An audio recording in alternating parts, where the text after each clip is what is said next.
So this is a very interesting program that we have for today. We have a longer webinar in our agenda. We have some colleagues here in Santa Cruz in presence. We also have many panelists that are joining us through Zoom. And in streaming, this is going to be broadcasted. Welcome all to this special webinar to celebrate the 10th anniversary of ECLAC Digital Repository. I am pleased to welcome, without further ado, Mr. Javier Medina, Deputy Executive Secretary from ECLAC. He will be bringing us opening remarks.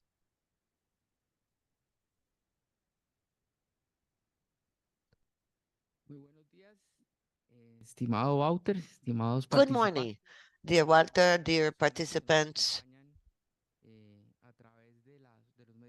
all who are connected through digital means and here in presence. It indeed is a pleasure to meet here to celebrate 1 decade of digital innovation, celebrating the 10th anniversary of ECLAC's Digital Repository. 10 years ago, on May 6th, 2014, at the 35th session period of ECLAC that was held in Lima, we saw the official launching of ECLAC's Digital Repository.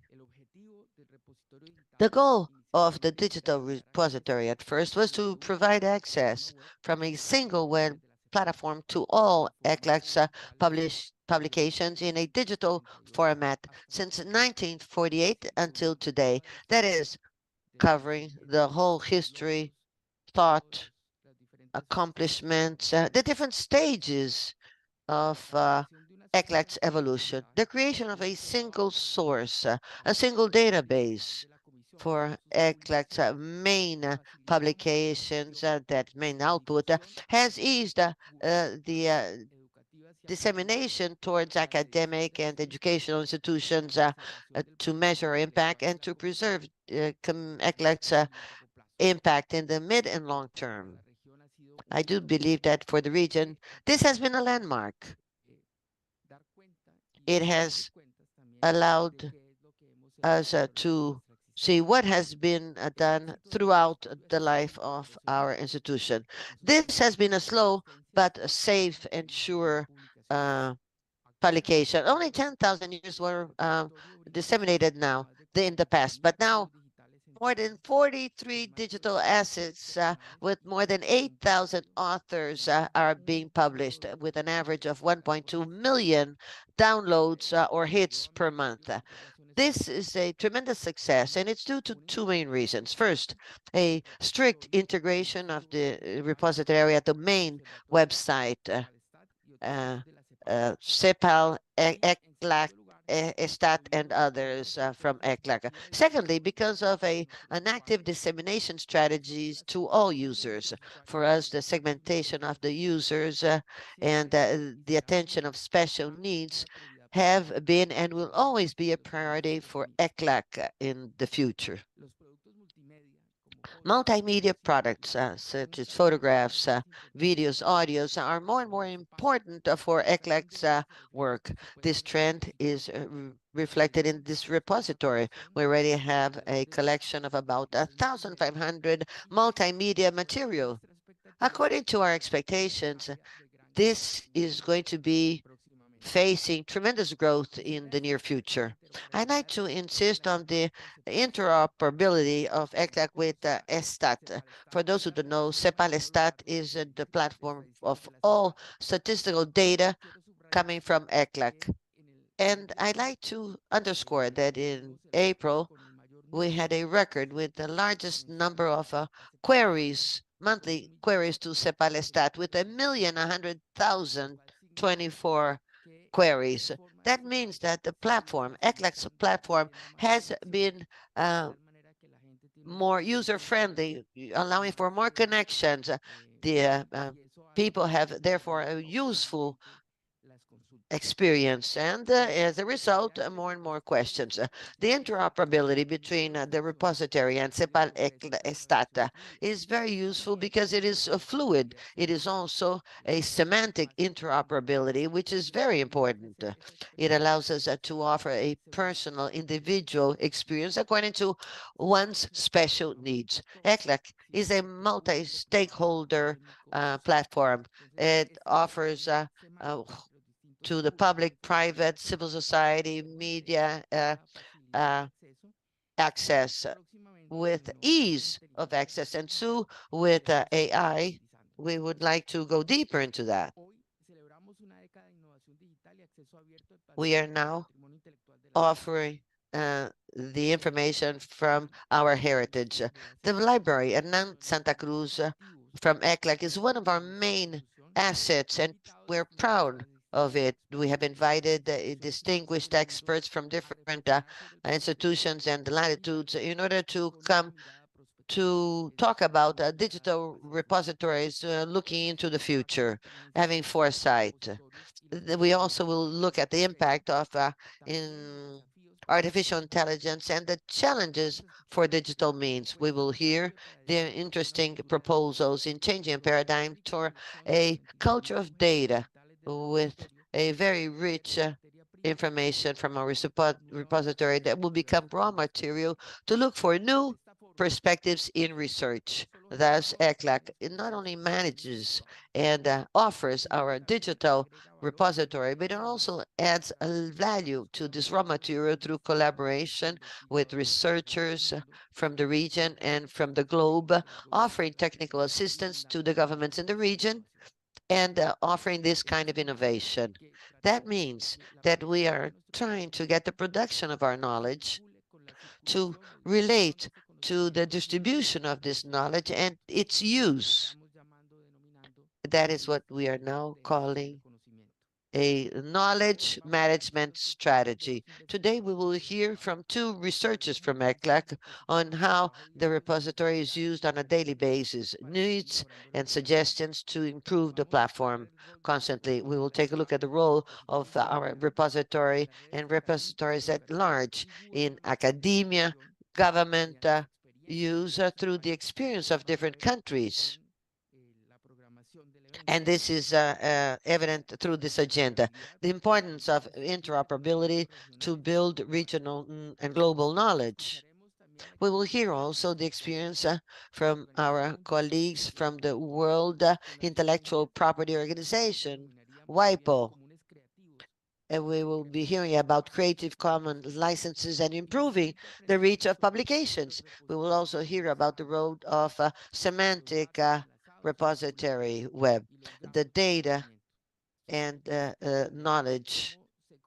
We will try to see how the publications are communicated as well as with how the networks interoperate. At ECLAC, we have had 10 years of fascinating work. We also have many years ahead of us with more innovation, with more paths in digital management and in knowledge from ECLAC. As a result, we will be able to support productive, inclusive, sustainable development in Latin America and the Caribbean, as we have strived to do in our 75 years. Let me say that this road continues with the strategy for institutional strengthening and innovation.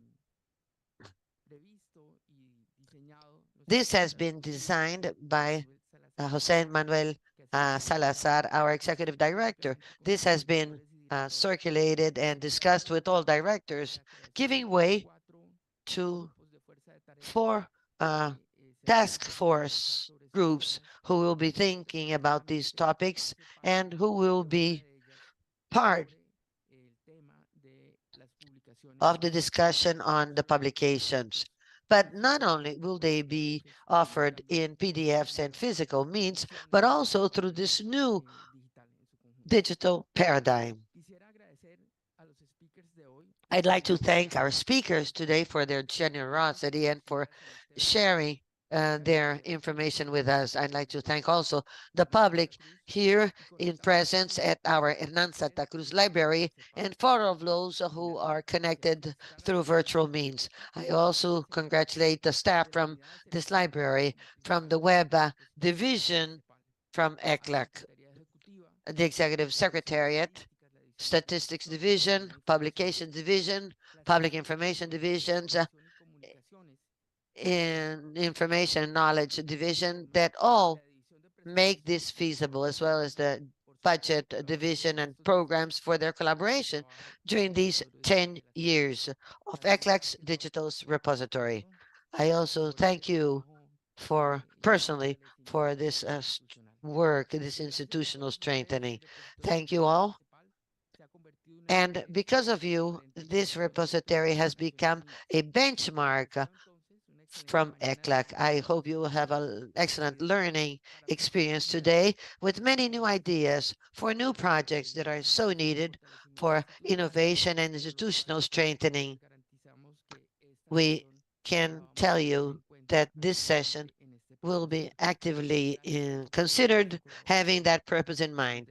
Thank you for your collaboration and for your willingness to go forward in this endeavor. Thank you.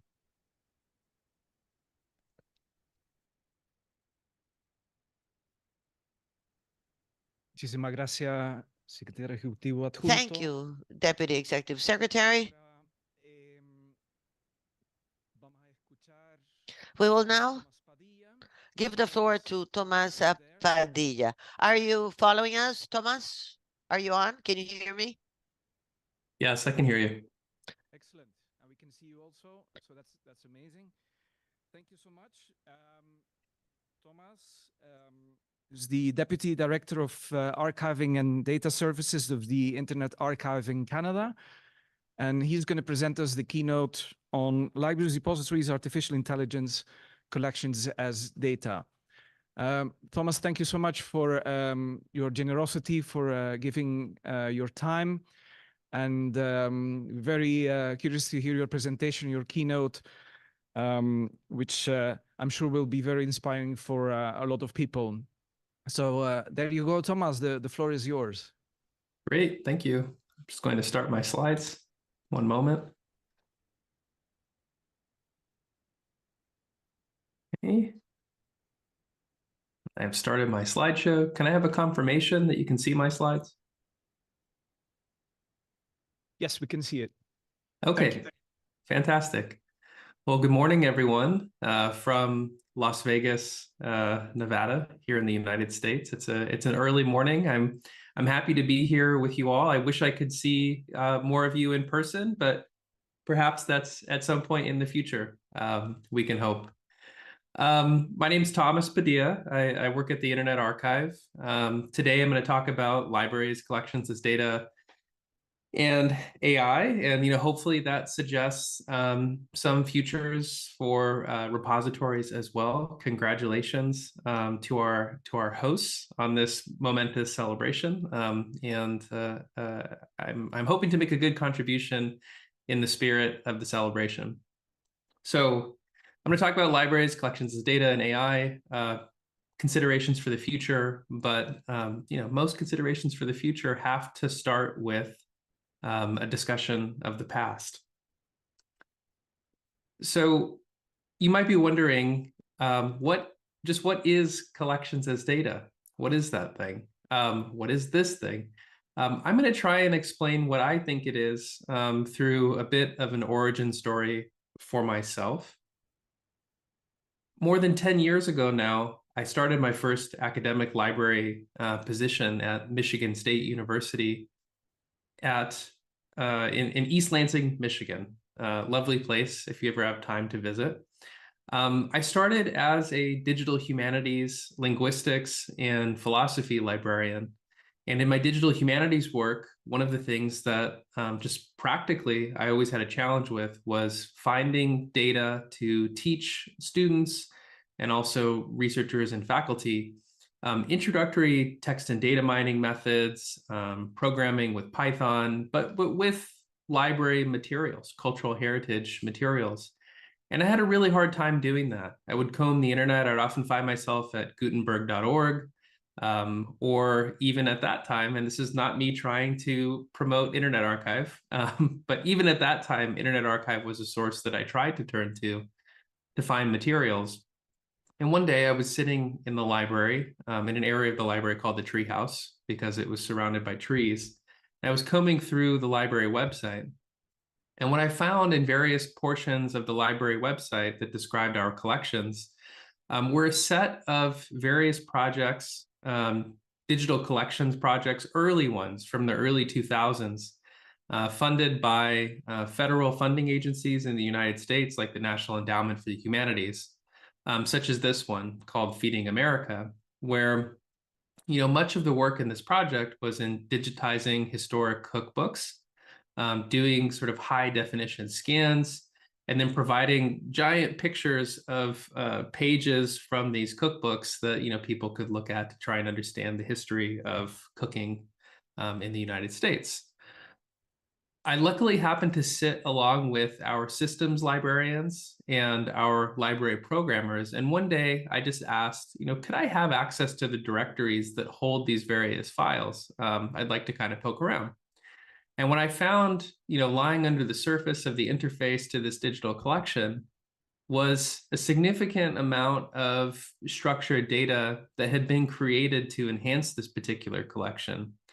In this case, something called TEI, or the Text Encoding Initiative, was being used to add a ton of structured data to these historic cookbooks, identifying at a very granular level the location of all mention of food ingredients, measuring implements, geographic locations, ethnic groups that may have created these recipes, but none of it was presented here at the primary interface, because the assumed user community for this particular digital collections project was, people who would like to read cooking cookbooks, but it wasn't necessarily researchers that are more computationally inclined that might actually like to leverage these collections as data. And so what I started to do was to work through our digital collections and repackage them and provide bulk access to data sets derived from these digital collections. And prior to going into libraries, I worked a lot in data curation, research data management, and so forth. And so what I started to do was to apply sort of a data management paradigm to digital collections. And so to repackage them and to treat them like data sets with READMEs and bulk download options and so forth. And that's kind of how some of my collections as data work started, from a very sort of practical place of, how do we support researchers who want to work computationally with our collections? As I moved throughout the field, I started to encounter more use cases from researchers.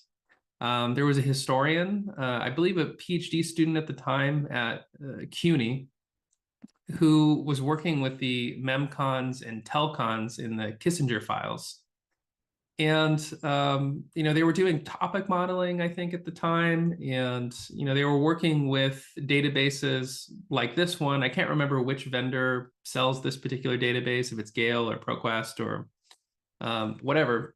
But, basically, they were writing a Python script to bulk download this collection through this database. And they tried to do it in a friendly way. So not so as to not crash the service. They sort of simulated, downloading a few articles per day until in the aggregate, they brought together the whole collection. In the middle of this process, this student received a letter from the vendor threatening them with a lawsuit. And this student then shared this threat of a lawsuit with their library at CUNY. And the dean of libraries there actually wrote a letter to the vendor and said, not only is our student completely within their rights in the manner that they're using this collection, but you will never contact them directly again. And I thought this was such an inspiring story on one hand, in the sense of, defending inquiry and research. The only difference between this student's use of the collection and perhaps the intended use of the collection is that they just wanted all of the collection. so they could use it as a data set. But the way that this interface had been designed had been very much biased toward a user who wanted to download, a few articles at a time and sort of painstakingly read those things. And so it seemed like sort of an arbitrary limitation in terms of design based on intended user community. And so I set about, from then up until now to try and figure this problem out about how we can make it easier for researchers to do computational research with library collections, archive collections, museum collections, memory organization collections writ large. And, I kind of move forward with this definition of collections as data as essentially just being, anything that is under our stewardship, that is ordered information, that is stored digitally, that it's inherently amenable to computation or can be computed against, and to kind of work through the proposal of, if we think about it as data, how might our access mechanisms change and how might our services change to better support researchers who want to interact with content under our care in that way. I sometimes share the example of affordances. I'm not sure how that translates in Spanish, so apologies for that. But it's the idea that in design that, there are kind of, basically objects in our everyday life that have been designed in such a way that without knowing much about what an object does, we have an intuitive sense that if we walk into a room and we see a switch, roughly at eye level, that it almost calls to our hand to touch it. And we have a sense that it's going to do something. And so I've tried to promote collections as data as sort of a focus on when thinking about our collections. If we think about them not just as copies of physical things, or as in the case of when they're digital to begin with, or as sort of a spreadsheet, what might be possible if we just think about, this thing is inherently computable. It's on this computer, it's ones and zeros.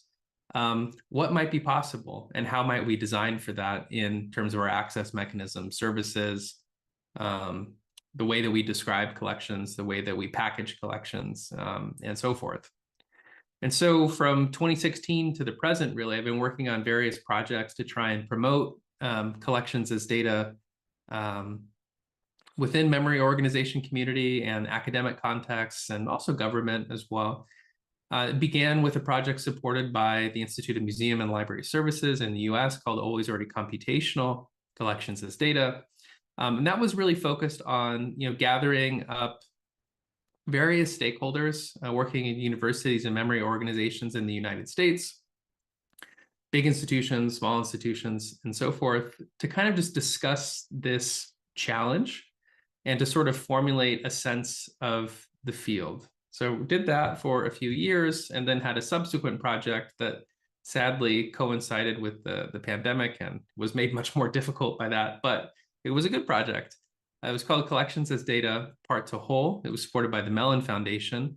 Again, focused primarily on the United States, not by choice, honestly. Some of it was just sort of practically, like the funders being based in the US. We tried to sort of frame the project more internationally, but their priorities were on supporting US organizations. We would like to do more international collaboration moving forward. But this particular project was focused on providing funding. Like, we provided funding through an open call for proposals to 12 different institutions across the US, very small organizations, very large ones, public institutions, private institutions, and so forth, to experiment with implementation, actually providing access to collections as data, developing services around collections as data, and doing that in environments with differing amounts of resources. So as I mentioned, large and small, we had in this cohort of institutions that we supported, we had an organization staffed by 5 people. And then we had organizations like Harvard, which have, 400, 500, 600 members of staff just in their libraries, in order to try and provide sort of different examples of how you might do this work that are more tailored to different realities in terms of how much staff you have or how much funding you have and so forth. All of the results of their experimentation are available on on the Collections as Data Zenodo site. Thank you to CERN and the European Union for providing that infrastructure. We've provided all the examples of workflows and service development from these 12 institutions, if you are interested. Just last year, we closed out this project at Internet Archive Canada. We brought together representatives from, I think it was 16 or 17 different countries, Latin America, Australia, Western Europe, Central Europe, US, Canada, and so forth. And what we did with this group was to sort of do a reassessment of state of the field in an international context, because what we've seen in our work, based on our work in the US, is we've seen propagation of other collections as data efforts in different parts of the world.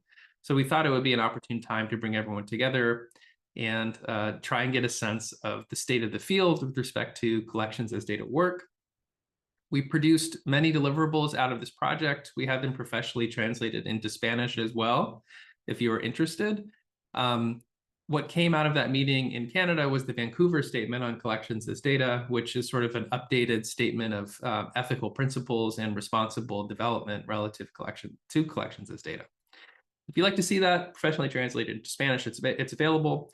Also, all attendees at the summit submitted a short 2-page position statement on their view of collections as data.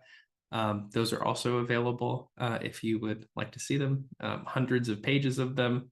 So just a little light Tuesday morning reading or Tuesday afternoon reading for you. And then we also provided a final report, again, translated in Spanish. More broadly, I referenced sort of a growing international field for collections as data. These are examples of recent articles that have come out, sort of advancing collections as data work.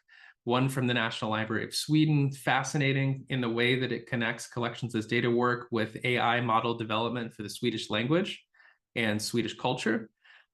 Super inspired by that one. And then also our colleague Gustavo Candela at the University of Alicante is also advancing a particular kind of vision for collections as data. And his work, as you can see here, is in Spanish. So I thought I would share that. In the end, we're still sort of left with this ongoing question, which we've tried to bake in from the beginning, which is how do we responsibly support computational engagement with memory organization collections as data? How do we, make sure that we're not committing sort of ethical harms in our use of computation with memory organization collections is essentially what this boils down to. And it's an ongoing question, and I think it provides the bridge to our engagement with artificial intelligence in the present, where we have, many AI companies, taking culture from around the world, the internet mostly, and then compressing it in various ways and converting it into services. And it's not always clear, how committed some of these companies are to, preventing ethical harms with their particular products. In the remainder of my talk, I'm going to kind of introduce 3 different principles that I think are helpful for us or should be important for us as we're thinking about the potential of AI as it interacts with our work. And if we're thinking about collections, with our collections as data. I think it's been, sort of interesting having been promoting collections as data for some time now. If there's one sort of, group of actors that didn't have difficulty in understanding that our collections could also be seen as data, it was many of the AI companies that are hoovering up our content with or without our permission. So it's imperative for us, I think, to interact with AI and AI companies in an informed way. And so I'm going to introduce 3 different principles that I think are helpful in thinking about how to make the best responsible use of collections as data and AI in library work. So the first principle I want to talk about is this concept of reusability, and that essentially the AI that we use should be truly open, and not open as in sort of, product marketing, basically. Truly open. For me, OpenAI, what's at stake here is the ability to maximize our agency as a community through ability to comprehensively assess, freely build upon, reuse, and share AI technology. The picture is complicated in terms of what is made available in the market, if you will. We have models for AI and AI services that are fully closed, and then we have others that are fully open. Irene Soleiman, in her work, The Gradient of Generative AI Release, Methods and Considerations, provides a nice sort of introduction to variation in this space, where she is fair in sort of characterizing trade-offs between fully closed models and fully open models, where perhaps on the fully closed side, it's not great for transparency, but there's a high degree of risk control. Whereas in fully open models, there's lower risk control because it's very much becomes a community open effort, and it's highly auditable because many eyes are on the technology, but perhaps lower risk because there's less centralization.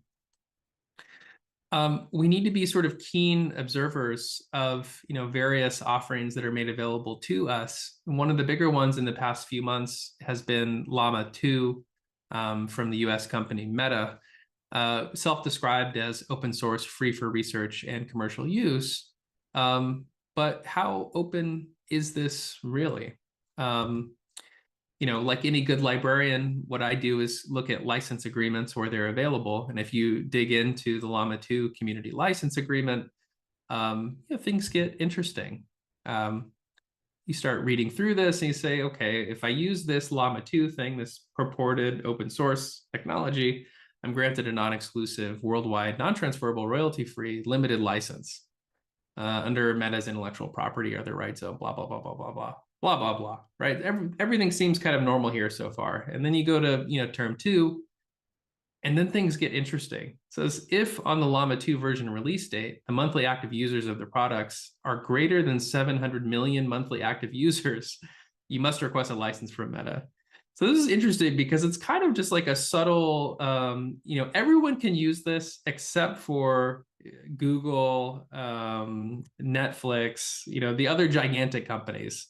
They have to stay out of this thing, which is kind of like, how much is that going to affect us? For most of us, probably not. For some of the biggest publishers in our community, maybe, but really doesn't affect us that much. Then we get into this term, and it says, you will not use the Llama materials or any output or results of the materials to improve any other large language model. That feels very not open to me, right? So we can use it freely, but if in our use we're aiming to improve any other technology, even if it is also open source, we are supposedly not allowed to do it here. Kind of seems against the spirit of openness. The motivations become clearer here when we look at this quote from Mark Zuckerberg on an earnings call in February, where he said, open source software often becomes industry standard. When companies standardize on building with our stack, that then becomes easier to integrate new innovations into our products, right? So it's just honestly not truly open source. It's open in the sense that there is a funnel that Meta has created, and all world effort just goes into that funnel and then just improves the product stack that Meta is attempting to incentivize on a for-profit basis. So, not really the place that I think is best for us as a community to invest our effort. It's not truly open. There are options in the community increasingly that are truly open. One that came out again within the past few months, which I guess is sort of like the Stone Age, is this model called OMO from the Allen Institute in Seattle, Washington. A state-of-the-art, truly open LLM and framework with all code, weights, and intermediate checkpoints released under an Apache 2.0 license. Truly open, truly transparent, more of the kind of openness that I think that we should be aligning our effort with, rather than being sucked into the funnel of one of the largest companies in the world. Getting to a second point here around sort of accountability in libraries and AI, that the development and use of AI in our work should be subject to specific community needs, fair amount of regulation, circulating in various national communities, quite high level. I think still remains to be seen how it's going to be implemented on the ground. I think this is fantastic, in my view, that regulation is starting to happen. I think that we have additional responsibility in terms of local engagement to combine with that sort of regulatory framework. I would just point briefly to the work of the Distributed AI Research Institute, or DARE, led by Timnit Gebru, formerly of Google, world leading computer scientist and ethicist.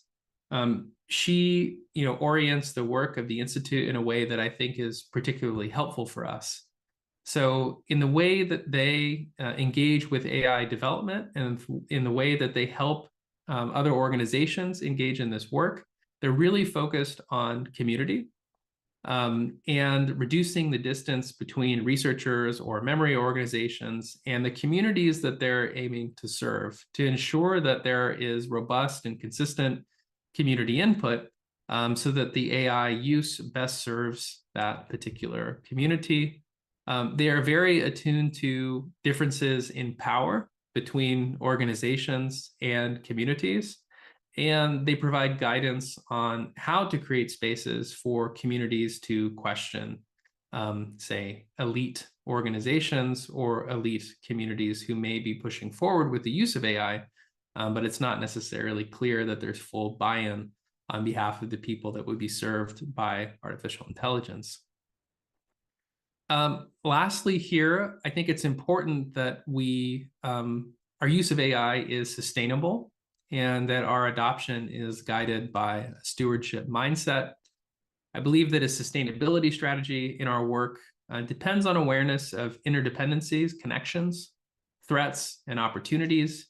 And I'll just briefly share a few methods, views, or lenses that I think are helpful in considering a sustainability strategy.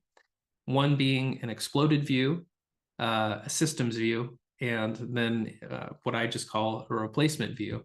But in the exploded view, there's various work in this space. This is a recent one called the Cartography of Generative AI, where they try and take this exploded view and to characterize all the interdependencies between people, infrastructure, and going all the way to sort of rare earth minerals and electricity and impact on environment. You just kind of get it all in one gigantic picture and representation of dependencies. I feel like that's quite helpful because it's easy to get lost in any certain part of this. And so to maintain a broader awareness, I think an exploded view is helpful. I also think a world systems view is helpful, perhaps a bit outdated at this point. Comes from Emanuel Wallerstein, active in the 60s and 70s in particular, where he was trying to characterize the operation of a global capitalist system and the relationship between different national markets and the maintenance of that system of capital.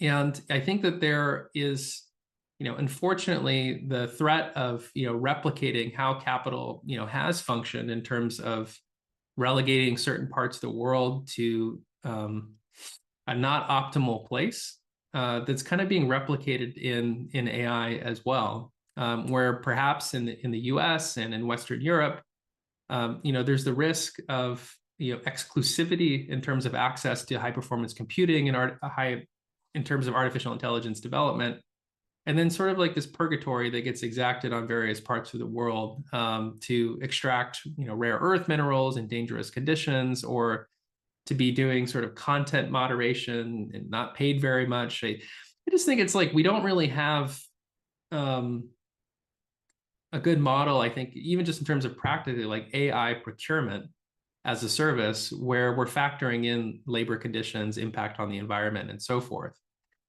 Doesn't seem super developed in that sense. And I would hope that we would get more options coming to us relatively soon. And then finally, there's this replacement view, which, I think that discussions of AI could become more clear sometimes, per Emily Bender, if we just replaced every time we want to say AI with the word automation. Then we can ask things like, what is being automated? Who is automating and why? Who benefits from automation? How well does automation work? Who's being harmed? Who has accountability for the functioning of the automated system? And what existing regulations already apply to the activities where the automation is being used? I find that to be helpful in terms of a replacement. Sometimes AI can be a bit too abstract. This is a transition slide into a closing, and a call for collaboration. So, I think that we have an incredible amount of ingenuity and creativity in our work, and examples of that throughout the world. I think that one of the things that I'm seeing in the current moment is, and many others are as well, is the threat of kind of like the world getting smaller, basically. I think if you pay attention to the news and the headlines, the rise of nationalism in various parts of the world, the US included, I don't believe is productive for international collaboration. And I think that, just speaking of libraries specifically, we have a significant challenge and opportunity ahead of us with respect to collections as data and artificial intelligence. And we really need to be able to collaborate across borders, and share our experiences and advocate on the policy level together. And so I hope that we could do that. Super appreciate the work of the United Nations. The SDGs have been quite inspirational. I've seen them proliferate, for example, through IFLA. I still think that there is an open question as to how well libraries are being represented necessarily in the AI-specific initiatives of the United Nations. I would love to see that representation grow or begin. If I'm not aware of it, I'm sorry. But I think the UN could be a really interesting context for libraries to come together, and try and contribute to that conversation. I and colleagues are interested in collections as data and AI, if that's not apparent. If you are interested in collections as data or AI in libraries' work, we are seeking partners to hold international convenings and workshops to address some of the challenges and opportunities in this space together. I would love it if you reached out, and I look forward to chatting then, and also look forward to chatting now. Thank you to the folks referenced on this slide. They've been an inspiration, and I will close there. And I'm happy to entertain any questions.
Estefani will be talking about the experience she has with our repository and the importance for her work. She is a research assistant from Policy Division for Sustainable Development at ECLAC. and she will be talking about the following topic, support and visibility to research through our digital repository. Thank you. Good morning. I apologize for being a little hoarse. And now, thank you for the invitation to be here to celebrate the 10th anniversary of ECLAC Digital Repository. We do have a presentation. The researchers devote many, many hours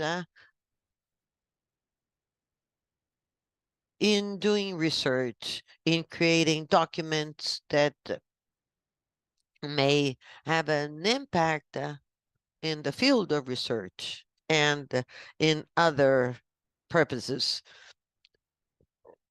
Researchers, we want to conduct research with an impact that will help decision making, and hopefully based on data and in updated information. I will first then refer to ECLAC Library as a large repository in order to receive this tremendous database that is created by researchers. We are now celebrating the 10th anniversary of our digital repository. It's a tremendous database that I use on a daily basis. And there I can look for ECLAC's research. That means documents in session periods, updated information on all of the resources, statistical information. And ECLAC's library has also other kinds of information that allows me to find all of the e-resource that I may use every day. And that is what I use when I do research. But there are other resources that are available on the web, because as of this library, I am led to these other resources, such as researches from the index magazines that I use often. And there are other magazines that have the data I'm looking for. Mainly related to my field of research, that is the environment. I also look at index information that are very important for my research. What I also use are platforms that allow us to see the research I am doing. I try to keep it updated, and there are other platforms that are also automatically updated. They are updated with my name as a researcher and adding the research in that same platform. Another tool that I also use is ORCID. ORCID allows for digital single cadastre to allow for the follow-up of an investigation. Here there's a cross-reference and automatically is added into the status of our publications, allowing for my research to be seen. In having a single registry, ORCID avoids ambiguities or confusion between authors. Some authors have the same name, but have different research. So here it is much easier to hear what's happening with certain researchers. It improves the visibility of the result from each research, and it groups them in an easily accessed point. Here, I have several researchers. Here I can place it. There's also information that is also added, such as employment, education, qualifications obtained, and other kinds of ID that are found on the web. And some indexed magazines also use this for cross-reference. I also use ORCID when I want to know what's happening with some colleague of mine. What is he doing or she doing? What kind of research is just published? So I also look at the bibliographic files to see what research is being done by these researchers, especially in my line of work. I also know that the library is working every day in order to improve the visibility of research. Right now, we are looking at profiles of researchers We can look at the profile of a researcher to see what has been published, what the person is working on, what are the topics of interest. This is my profile. I've been working on it. And this way, each researcher will have his or her own profile. So this is a tool that is very helpful for us in order to do our work. What I do believe is that this can also contribute to the scientific research world. That's it. Thank you.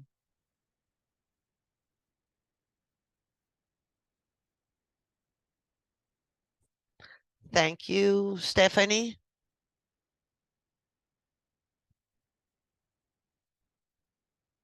We'll now hand over to another researcher from ECLAC.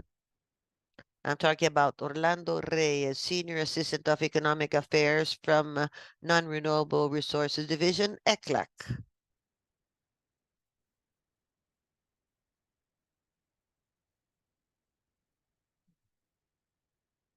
Thank you.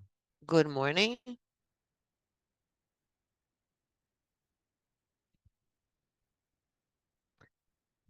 Good morning.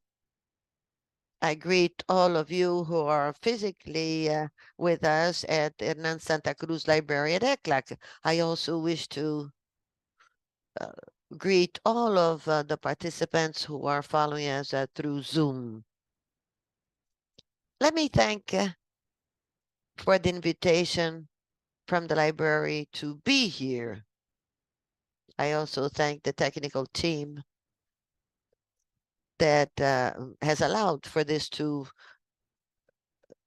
be done today. This kind of meeting shows the importance of research, its visibility, and certainly this is a space for feedback, for exchanging the information on topics that are of our interest. It also helps us to face the possible problems and solutions. I'd like to make a brief introduction. I will bring you a couple of slides where I would like to show the importance of this digital repository at ECLAC. And also something that has become so important in the academia, showing specialized, organized, accessible information for different fields of interest. Let me start out by saying that this kind of event or space allows for centralized access to information, and it's an opportunity to go towards more sustainable, inclusive, and well-informed societies, as we just heard from our Deputy Executive Secretary. Now, what does this digital repository do? It provides assistance to investigation, to research. What are the main goals? Well, as you know, it's a digital repository. But I'd like to mention this because of its importance. This unit is at the same space, it's freely accessed, it is preserved in the long run. It also helps organizational learning. It also has visibility, allows for dissemination and more impact. This is ECLAC's Library Digital Repository. As we said, it's a facilitating space. It's very special for me. It's been very helpful for me to use it, especially because of this.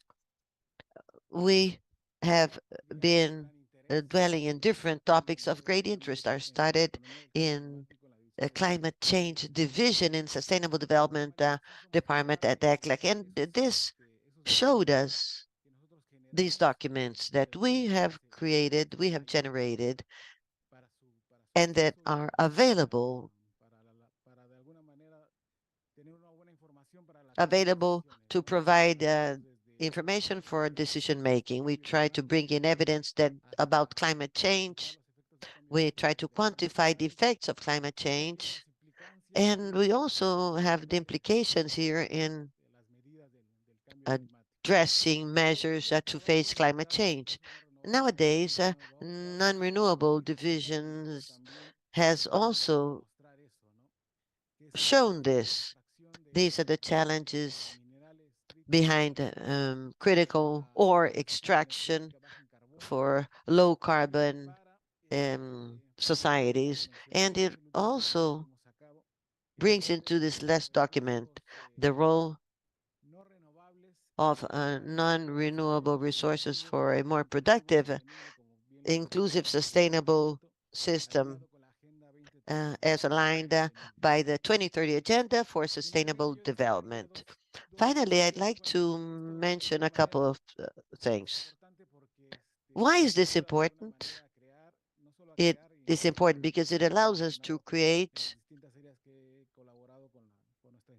as I've seen in the institution, it also allows us to share information and knowledge. And somehow this allows for the implementation of sound policies with academic content and specialized information. I would like to bring in three very important elements, and this is what is coming into the future. We need to have more visibility, more dissemination, and greater impact. One thing is to create information, but if it lies in a closed drawer, it won't be useful. So we have to learn how to have access and free access. With that, we would diminish the gap on access to information and knowledge that is so important for different users. We can also increase dissemination and impact, that is having more hits into our institution. It also increases the visibility of the institution. It also brings in academic and specialized scientific content. And as Estefani well said, we can have access to the profiles of the authors and the quality resource. We can then have in mind the strategies that support the visibility, dissemination, and impact of digital content. Notwithstanding the technology that we have available today and the thing is that information is already there. The important thing is to have access to it, reach it. And that would be my presentation. Thank you for your attention.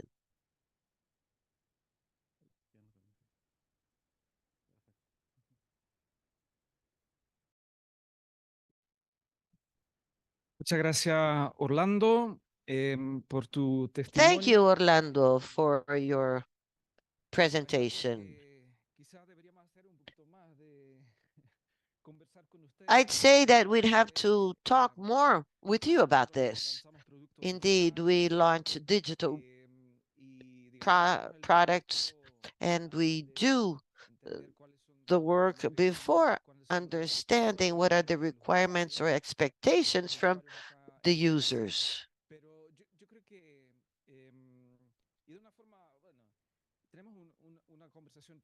We should have a conversation. We should go deeper in involving you as well in the process. These digital products, digital repositories change constantly, so we must adapt this to the requirements, to the needs of the future users. As Stephanie well said, one of the things we wish to implement and that are already implementing has to do with facilitating the use of ORCID. It's a very important platform. As we heard earlier, we also wish to be connected with the academia, and their ORCID, it becomes a very important tool. Needs change, the world changes fast. I think that we may be more structured in having this kind of dialogue with you, because you can also see what's happening throughout the world. You have networks in the region and in Europe. This is extremely interesting for us as well. We now, well, thank you, Estefani and Orlando. And we now hand over to our next speaker. It is entitled Information Management, Interoperability, Regional Network Formation. The speaker will be Isabel Martinez. She's Under Director of Evaluation, Direction, and Knowledge Management from Concytec, Peru. Are you with us? Can you hear me? There we are. Good morning. Good morning, Isabel. Recavarren. We don't see your face. We don't see you. If you could open up your... Yes, there we are. We can see you now perfectly well. Could you lower the... there we are. Lower the camera. That's fine. We already have your presentation on the screen. Can you please change it into presentation mode? Ahí sí. Perfecto. Adelante, Isabel. Well, Isabel. Yes, the name on the presentation says Claudia. She was going to do this presentation, but she was unable to attend. So Isabel is here with us. Good morning. I apologize for the absence of Claudia Cordoba. She's our Director of Evaluation and Knowledge Management. She had the last minute errand to run at Congress. So I'm glad to be here with you. I will tell you about what we've been doing from the National Council of Science, Technology, and Innovation. Concytec, it's a large network of information. Let me start out by bringing in some of the things that are very important for us in management of this national information network. Claudia often has mentioned the SINACSID law. It was enacted in 21. It has to do with regulation. This brings in important aspects that we have included and that have to do with the management of the CTI management. We have a new regulation, 3 levels. One, strategic, and the next one, execution, with different stakeholders, the national technologies system, funds, institutions, academia. They all have an important role to play in information management. So we are trying to strengthen this. Now, what is CTI? We have the systematic dissemination of academic, technical, industrial information, as well as everything that is created by the different CTI, ITC programs, giving access to sources of information from within and without. It also supports different platforms. What's important to tell you was the approval of the new scientific integrity code. This is very much related to the information we've been providing, especially for malpractice in procurement of articles that have been unjustified and other things that we know as related to scientific information. We have the approval then of the new code for scientific integrity. Here are some important aspects. Concytec now has different faculties as the organ in charge of making decisions in everything that has to do with faults encountered as related to the code on integrity. Here we have other important aspects. In the past, we have already said that we have two large repositories. We have the National Alicia Digital Repository that was created under the law 35 from 2013.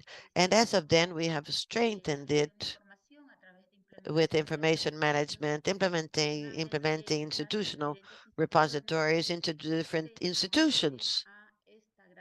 They have been joining this tremendous repository. We have regulatory technical information coming from Alicia. And since 2018, under Peru's CRAI regulation, we have resolutions that have to do with management and the implementation of CRAI at institutional level. So what is it that we have under the National Information Network? The first thing, and perhaps the most important, is that at Alicia repository that has to do with implementation of institutional repositories, and with Peru CRAI, we have different responsibilities allocated per entity that are in charge of managing each of these repositories. The institutions are also responsible for allocating resources for the management of these platforms, both financial and human resources. We have indicators, statistics, surveys are made, and this is going to be strengthened under SINATIC regulation. We also have information such as the fact that it's mandatory to show data management systems related to public funds, and also the products coming from these projects. We believe that we are soon to implement this year a national data repository having to do with research. This will be strengthened with the network's regulation. Another important aspect that is part now of the second stage of our project with the World Bank and Prociencia is a national program of census. And this will be strengthening our data repository future, because we will add the surveys that are to be conducted. Now, in talking about Peru CRAI, the system was launched in September of 22. So far, we have worked closely with everything related to the registry of information from Concytec and the evaluation of information as related to scientific production. In 22, we had about a small number of registries, but now we have 50,000 registries that have been validated at Concytec. The tremendous work being conducted is the validation of information that is uploaded from Concytec with the information that comes from the institutions that have joined the Peru CRAI under the subsystem of information loading into the platform. We also believe that we will soon make available the information that has to do with all of the data in Peru CRAI with the tools available. As you know, we have 5 directories under Peru CRAI. We have human talent, projects, infrastructure, and publications involved. We are also working closely looking for information from different databases. Here we have the partnership with ORCID and others that allow for the management of all of this. We are concentrating and validating information from different directories as of Peru CRIS. This is what we can see here. If you were to enter our e-address, which is perucris.pe. Now, what do we have here?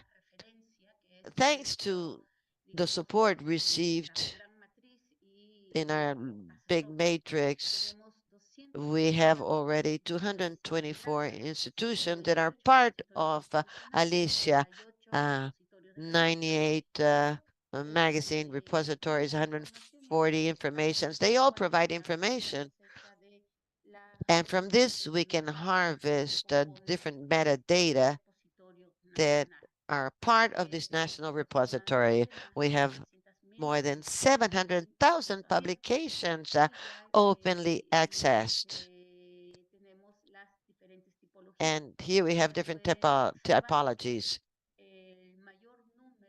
The big number of publications comes really from theses, master's degrees or PhD theses. This is all part of the cadastre of different kinds of theses that are part of the repository. How is all of this coordinated? Both systems, from that is Alicia, with implementation of the institutional repositories are coming from 60 in Latin America. This is one of the largest communities. Here we have the implementation, technical assistance, the relationship with magazines, and the implementation of our national data repository research information. And at Peru CRIS, we have different directories that have been enabled from the platform.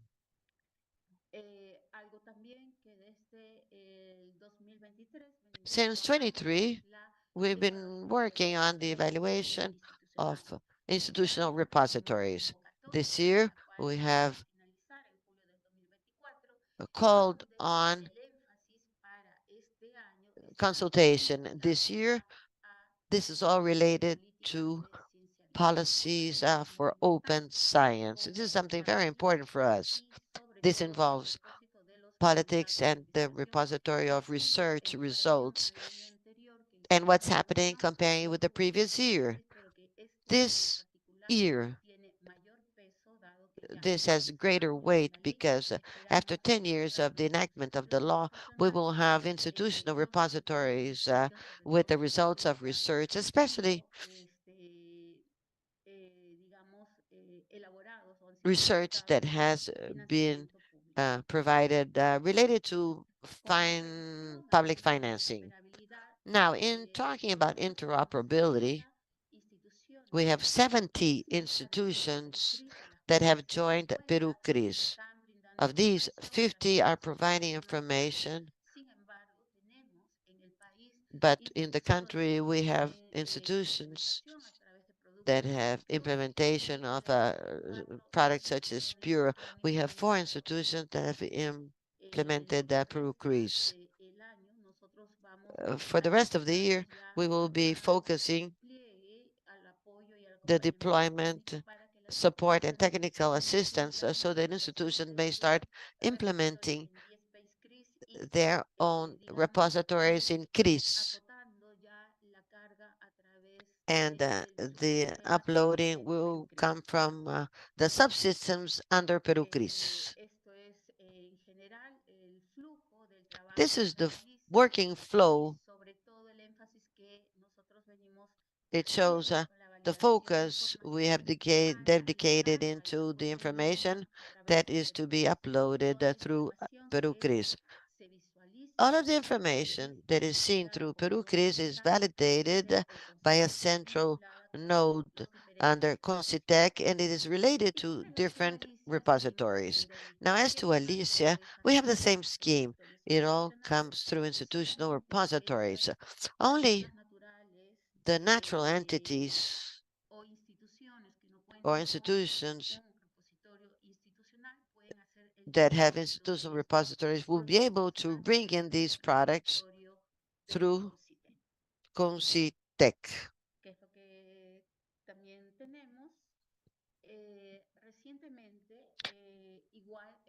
Recently, we went back into the implementation of the Research and Education Network. We are now constantly in contact with the CLARA network, and the Secretariat of Technical Administration and other organizations are also in close contact because we want to see the concretion of Avenid. We now have the opportunity, perhaps at Peru, include the Vela 2 project to have something that we yearn for. That is a digital partnership between Latin America and Europe that will bring in state-of-the-art connectivity related to what we are working on, and that is research infrastructure. Only recently, last week, we had the participation of 29 countries represented in a meeting of Rinsaplat. There, we saw different scenarios for Latin America and the Caribbean to work in research infrastructure. This is something extremely important for us. We have already seen some practical cases, but we have the limitation of connectivity. That is why both projects, we have to go hand in hand with Renier. The fact that Peru has joined Bella 2 will become of the utmost importance for us. And this is what I wanted to bring you. And I'm certainly available for any questions you may have. Thank you, Isabel. And now I also thank Claudia, who was unable to be here. But still, this is extremely important. What you are doing there in Peru is very important. Digital repositories don't operate solo. They are always part of a network. And what you're doing here in your country is quite amazing. And I imagine that many people are aware of what you are implementing. In Latin America and the Caribbean at large, there are many, many digital depositories. So when we launch our own repository from ECLAC 10 years ago, it wasn't made to operate in isolation. It was to be part of the network. The idea was to contribute to that network, to the Chilean network, naturally, and to what we have in other countries, regional networks, and world networks as well. And here, Latin America and the Caribbean has a wide, long history of cooperation with Europe and other regions. All of these repositories are interoperable, as you well said. You talked about this, and that is the great power we have, and that is the reason why these repositories continue to grow. It's the platform to provide access and visibility to the production coming from an institution with a national production. And the platform grows and grows. So the national, global networks are all part of it. So that's the big power it has. That is correct. I can vow to the fact that since 2013, I've been working in the implementation of Alice, as national depository. I do believe that key aspects are the following. We could not have implemented this Alicia repository without the assistance on that year of the support from the reference that provided the technological support so that the Peru, once the law was enacted, could launch Alicia when we implemented it with 8 institutional repositories on that occasion. On the one hand, we had the collaboration of the regional networks. The reference referencia is indeed a public asset. And another important thing for us has been the assistance from partners. For example, in 2013, we implemented the repository, but Alicia has grown. It has grown as a result of the partnership we have with Concytec, and we have followed the basic conditions to license universities. The institution had one, for the institution to have one repository was mandatory. We have continued working, trying to raise awareness. We wanted our national repository to involve publications and many other things, especially following up the results of what's happened with public funds. But without these partnerships and technological support, we would never have been able to have this large network of repositories that Peru counts on today. This is also used for the deployment of Peru CRIS.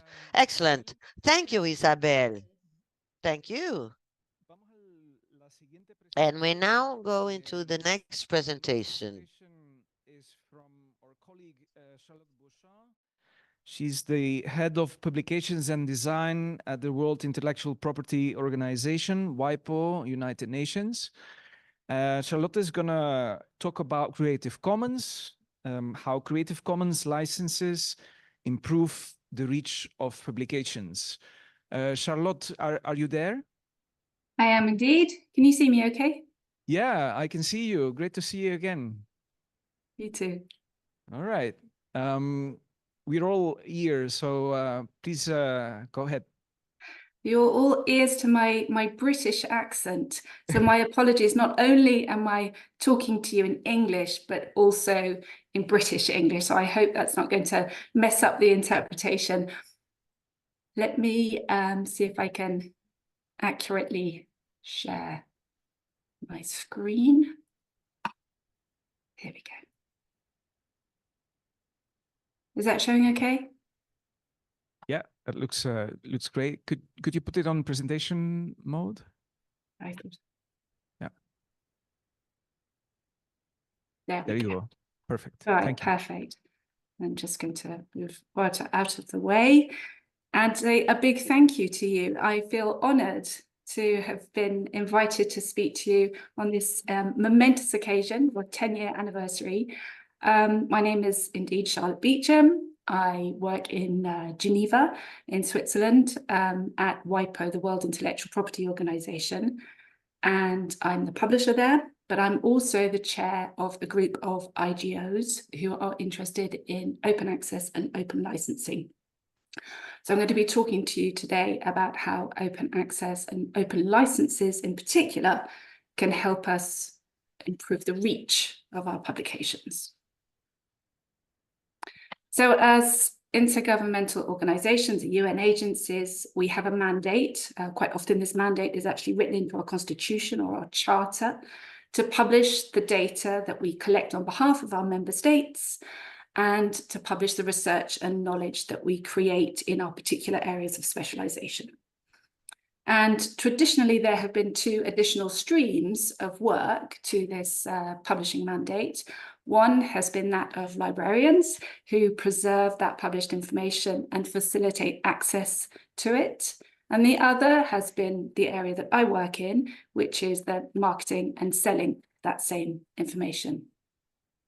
Oh, my apologies. Sorry.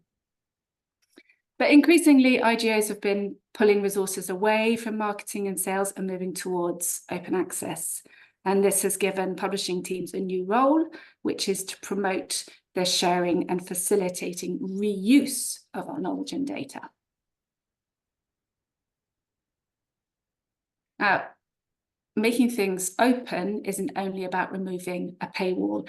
And I'm very grateful to Thomas in his keynote speech for talking a bit more in detail about what open really means. So for publishers, there's an important copyright component too. So open access for UN agencies and other IGOs means opening up content for reuse. So that means republishing, translating, adapting to local needs. And Creative Commons licenses on our publications, on our websites, on our databases, on our images, and explain simply in 30 different languages what the user can do with the content. So that means that nobody needs to come and ask us for permission to translate and adapt a publication, for example. It's already licensed to them.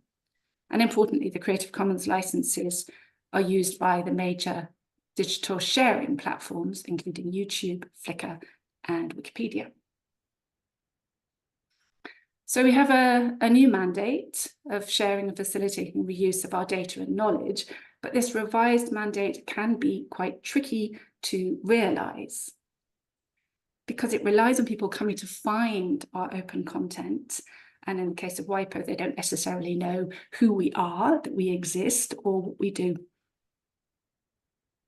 And we really, really want them to find our content because we know that a great many people could be benefiting from it. And it's what we're there to do. But people do know Wikipedia, and they use Google, the world's most popular search engine. Wikipedia is read by 500 million readers a month across an incredible 300 languages.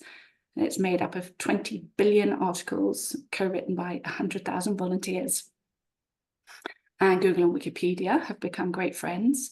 When you put a request into Google, your search result will give you a quick summary box on the right-hand side, and that box is generated from Wikipedia. And gone are the days when Wikipedia was not a reliable source of information, and your teachers, your tutors would tell you not to use it as a reference. Its reputation is now so strong that the WHO actually partnered with Wikipedia during COVID to combat misinformation. Now, the connection between Wikipedia and open access and creative licenses for WIPO, the WIPO publications and our website are licensed under the Digital Creative Commons license that massively simplifies our ability to share our content with the world's encyclopedia. So we're not only opening up our content for others to repurpose it, we can do it ourselves. And we can do this because the Creative Commons license that we've chosen as our default is compatible with the license used by Wikipedia. We choose the most liberal of the licenses. It's the one at the top of the suite of 6 different licenses, which go from the most liberal to the most restrictive. The one that we've chosen is the attribution only, which means that the user can use the content for any purpose. And this is compatible with the second license, the share-alike license, which is used by Wikipedia. And this essentially means that we are able to copy and paste content from our publications or our web pages to improve Wikipedia articles or even create new Wikipedia articles without being blocked by Wikipedia for plagiarism or copyright infringement. We can also share our images and our data sets. And without this license, we couldn't directly share. That would mean that we would have to rewrite content that we've spent a lot of time editing and peer reviewing to have it say exactly what we want to say. And we want to share that exact same wording with the world. So we started to make our open access proactive and move to actively sharing regularly our content on Wikipedia. We ran a successful pilot in 2021, and on the back of that, we were able to employ 2 Wikimedians in residence, and they have directly improved over 1,000 Wikipedia articles with WIPO open content over 2022 and 2023. They work across articles in English, French, and Spanish. We publish in 6 languages. We've now extended our work in Wikipedia to Arabic as well. And they have uploaded hundreds of images, data sets, and publications data to Wikidata, the back end of Wikipedia. And that encourages other wiki editors to use our open resources, which means that there are now over 4,000 articles that cite WIPO. Some of the work that they've been doing is reflected in a space on Wikipedia that highlights the key resources from WIPO, so wiki editors can easily find and reference WIPO content. And you can see on this page, it's grouped together with other UN agencies, so there's a central repository to build on. And over those 2 years, we have achieved some extraordinary results. There have been 1.8 billion page views of articles that cite WIPO. And what that actually means in terms of behind the numbers, it means that not necessarily that people will click through to the WIPO website and go and read the original source. That's actually very unlikely, in fact, but it does mean that the information that we've published between the covers of a WIPO report or the information that's on a WIPO web page is now repeated where people are actually looking for that information. So let me show you behind the scenes so that you can see what it actually means when I talk about sharing with Wikipedia. This is a very specific publication that I've got here. It's called Graphite and its Applications, and it's in a series of patent landscape reports. Each of these reports is on a very specific technology, and by its nature, it will not be accessed or downloaded very many times, but obviously it's an important resource for those that need it. And we've spent a lot of time getting it right. There's also a Wikipedia page on Graphite. So what our Wikimedian has done is add a whole load of content, indeed a whole new section of the article on Graphite about patenting, innovation and technology, sharing sometimes verbatim, sometimes rephrasing to fit with Wikipedia rules, but using our original publication on patent activity in the area of graphite as the source. And you can see that there's a repeated footnote 81 through this page, and that is the reference to our publication. And you can see on the right-hand side, those are graphs that we've shared in the publication too, because those, again, generated by WIPO, WIPO copyright, they're under the same open license. And this article is pretty popular if you consider the topic. There's actually, if you look over on the right-hand side where it shows you the page views, the daily average of page views is more than 1,000 a day, which is more than we would get in annual downloads of any of our patent landscape reports. So going back to the mandate of sharing and facilitating the use of our data and knowledge, we've actually had some pretty fabulous results from this new way of working. Through the Creative Commons license that we've applied to the publications and to our website and to many of our images, we've been able to extend the reach of WIPO knowledge. And while we are obviously delighted to have 4 million PDF downloads over the year from the WIPO website, we're even more delighted to know that there have been 900 million Wikipedia page views over that same year, referencing those same sources. In terms of data, what we've been doing has been very interesting indeed, because we've been seeding WIPO data across Wikipedia. which contextualizes the data in a way so that it makes sense to everyone and not just to the statisticians who would be looking for our publications. And we've also achieved a nice collateral benefit from the project, where we've built a relationship of trust and collaboration with the wiki community as a whole. And I can assure you that our Wikimedians in residence are resolutely neutral and transparent, and that they actually enjoy very much working with UN agencies, because we have balanced, global, up-to-date content. What I hope I've been able to communicate to you today is how open access can mean something more than an open digital repository without a paywall. And it has an important copyright component too. And that the choice of a liberal Creative Commons license on your publications can help actively share and republish your own content and transform your knowledge strategy. Thank you very much.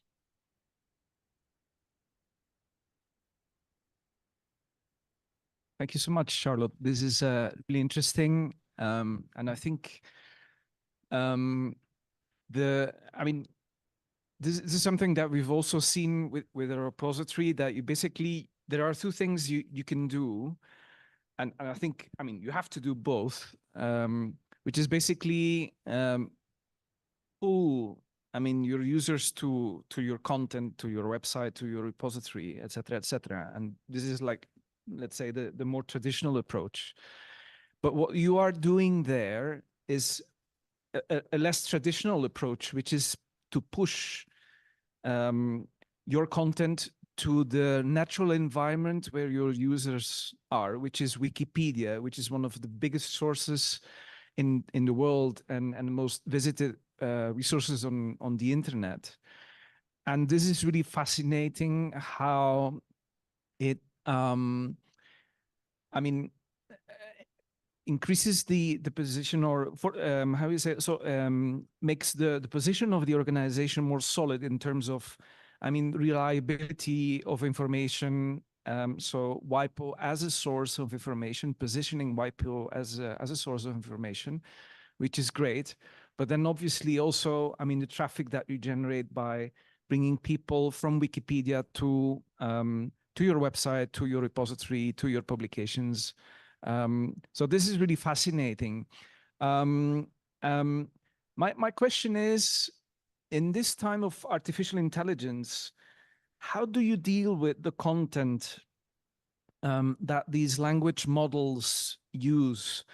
And just to give an example, we've seen in our website statistics that since October last year, there's a huge increase of bots that are visiting our websites, that are visiting our repository, basically to harvest the content. So how does those Creative Commons licenses deal with this new reality of artificial intelligence?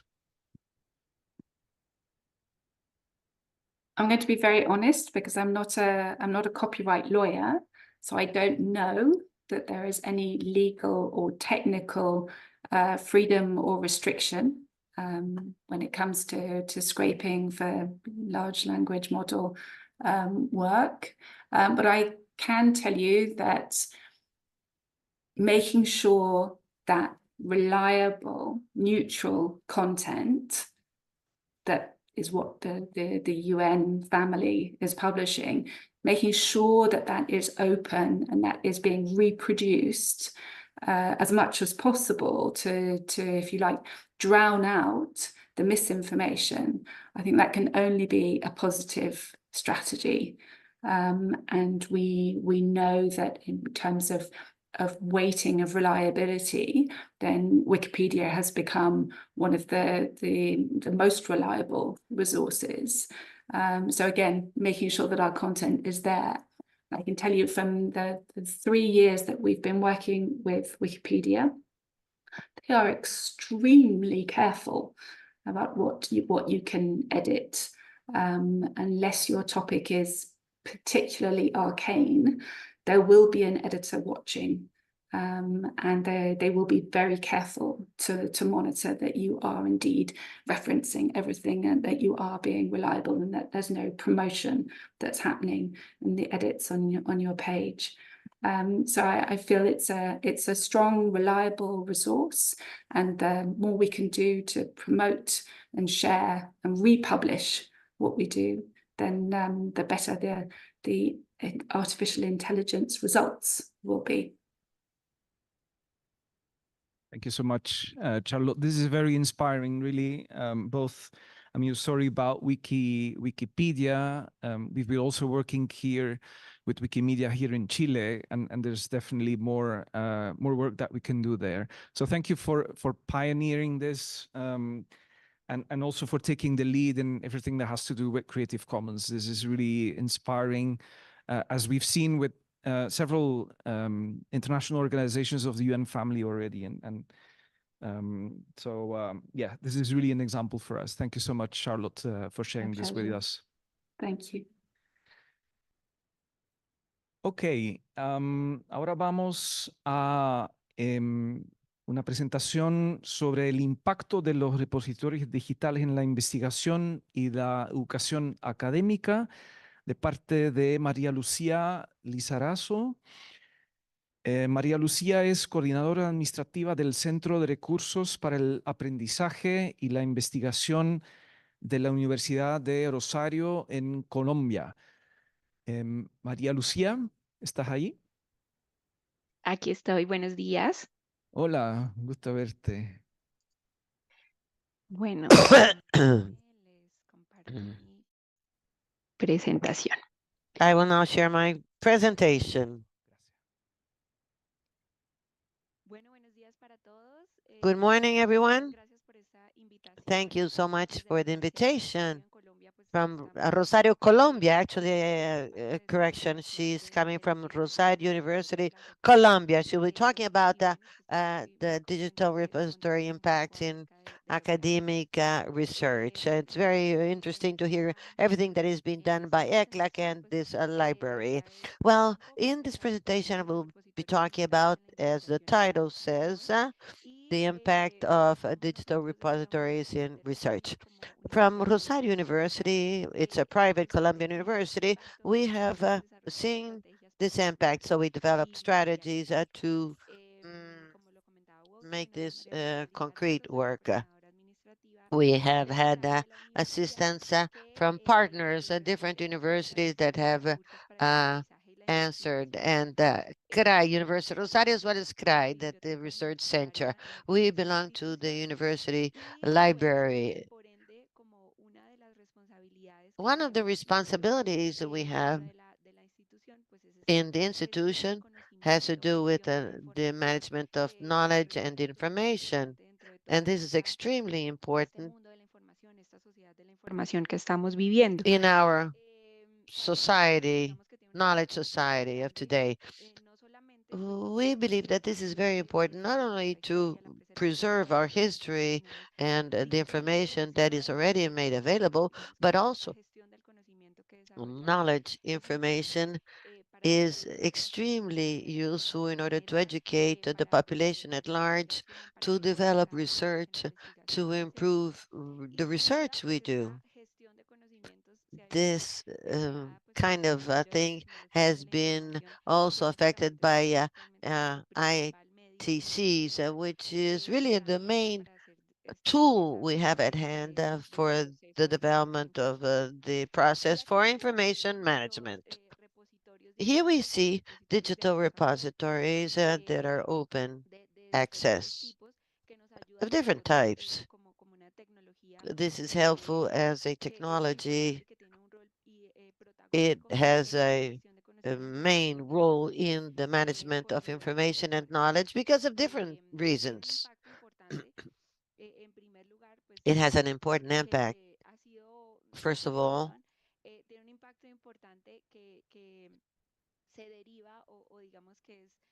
and that impact It brings in a digital alternative for us in the academic world to communicate. I would say that it's an alternative, but aside from that, it's the main tool we have to communicate in the academic world within our country and in the region as well. Internationally, digital repositories have become also a strong tool. La evolución que ha tenido This is seen through the evolution and the tremendous growth in the number of repositories abroad. Almost 6,000 repositories were registered by 24. That means this is a very important tool in different latitudes. Here we see the growth of repositories in different countries throughout the world. The top 5 countries with repositories are countries from different areas and geographic places. It's proof, therefore, of the importance of these repositories nowadays. One of the reasons behind the importance of these repositories have to do with access to information. In terms of volume, if we join the repositories that exist throughout the world, there is a tremendous number of digital objects amongst these depositories, and also there is a regional importance.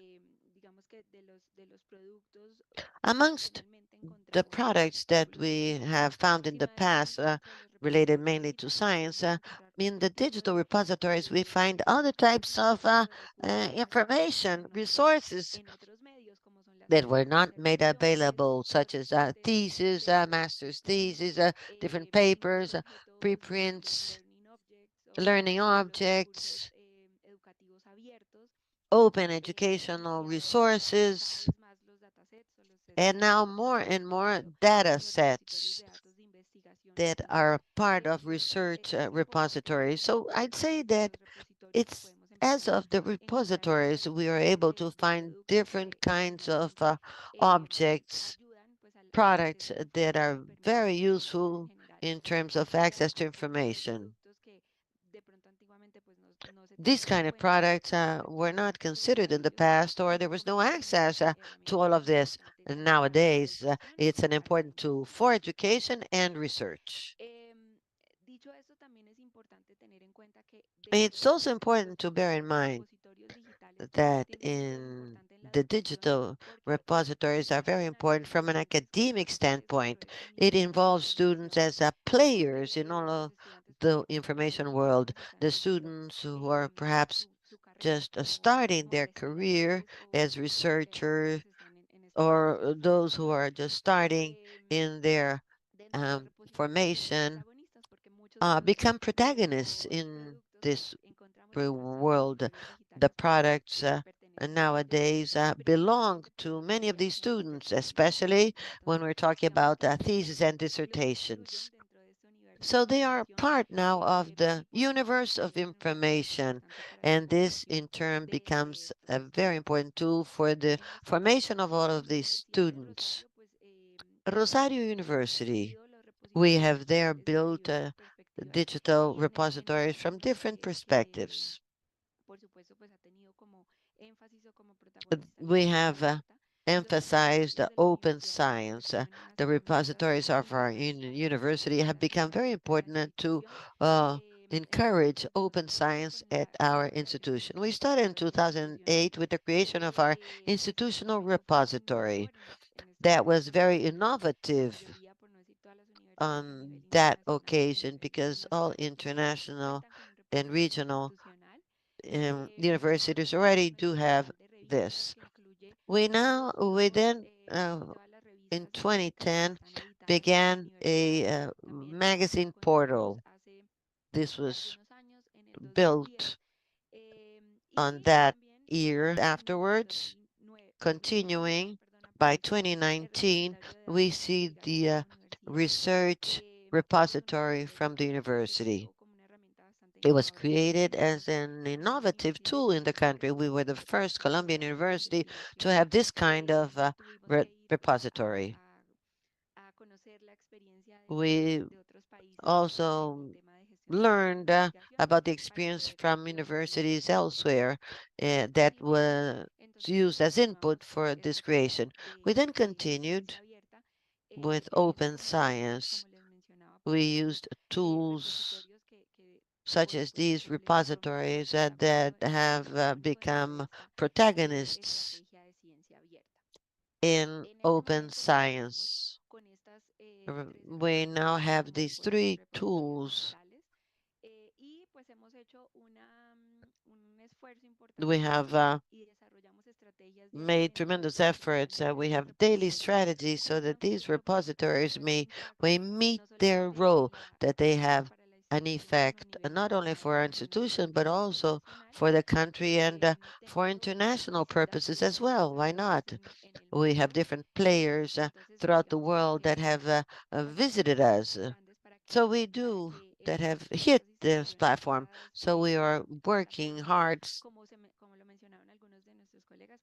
to get these platforms not to be isolated, but become that they may be visible.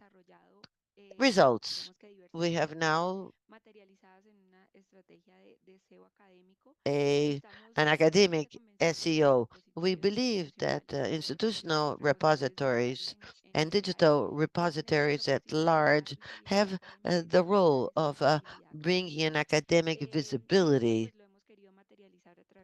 and this has been made concrete through SEO academic strategies. And these are the main tools we have at hand.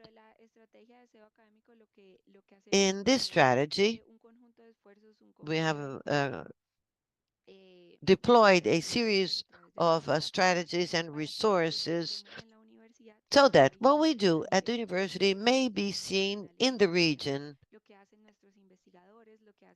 What we do, what our researchers do, and what our community does is to be made visible. And this is done through different means. One of them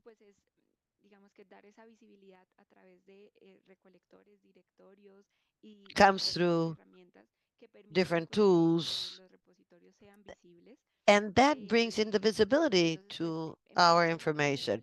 First of all, this is done through Google, mainly Google Scholar and Google Data Search. This has to do with research repositories. So we have different strategies to be present in these platforms. When somebody searches something, one of the main results will bring in our repositories. We're also present in other means. This is done through because of the quality of our metadata, and digital information. We have many efforts that are done to make our information more visible. We also have in mind the interoperability. What we want is to preserve information, to keep it, to make available. But aside from that, we wish to connect with other platforms. Thus, we will become even more visible. So we should take advantage of interoperability tools that are made available. We have now a new tool, a tool that we have called a platform for institutional strength. It's called HubUR. As you can see here, this HubUR platform brings into a single place all of the information that we have from different digital repositories from the university. This becomes more visible then and creates greater impact. In this tool, first of all, we have included all of the profiles from the teacher, the researcher. We work with ORCID. We have other researchers that we work with to create our profiles. Here we have Javier. We have an internal profile that we have developed that is part of our strategy for research management. We have included the information that we have on this person's academic production. This comes from all of our database. Here we have the theses that the researcher has led or has overseen. We have his in research. Here we have the titles of the theses and the research projects in which he participates. We have different projects, academic output, and with this, we take advantage of the interoperability in order to show these information to be more visible. We have also developed other aspects that are used with information available. And with this, we, for example, map all of the core co-researchers. We see who these people are working with. And we also see who are the researchers that are publishing. So we have these maps with co-authors. This is all of the information that is brought to us by digital repositories. We are also able to connect our community with a global audience. We are interested in getting in touch with researchers, with students, with financing in agencies, who others who wish to collaborate with our researchers. Thus, we have a greater impact on the part of our institutional repositories.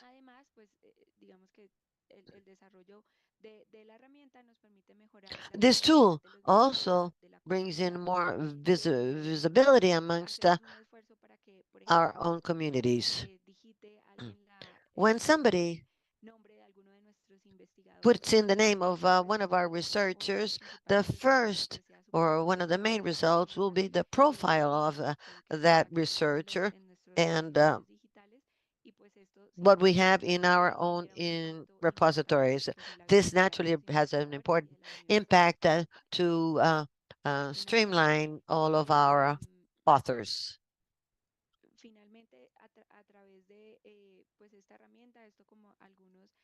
And these are some of the results of our impact. Right now, the tool has 352 profiles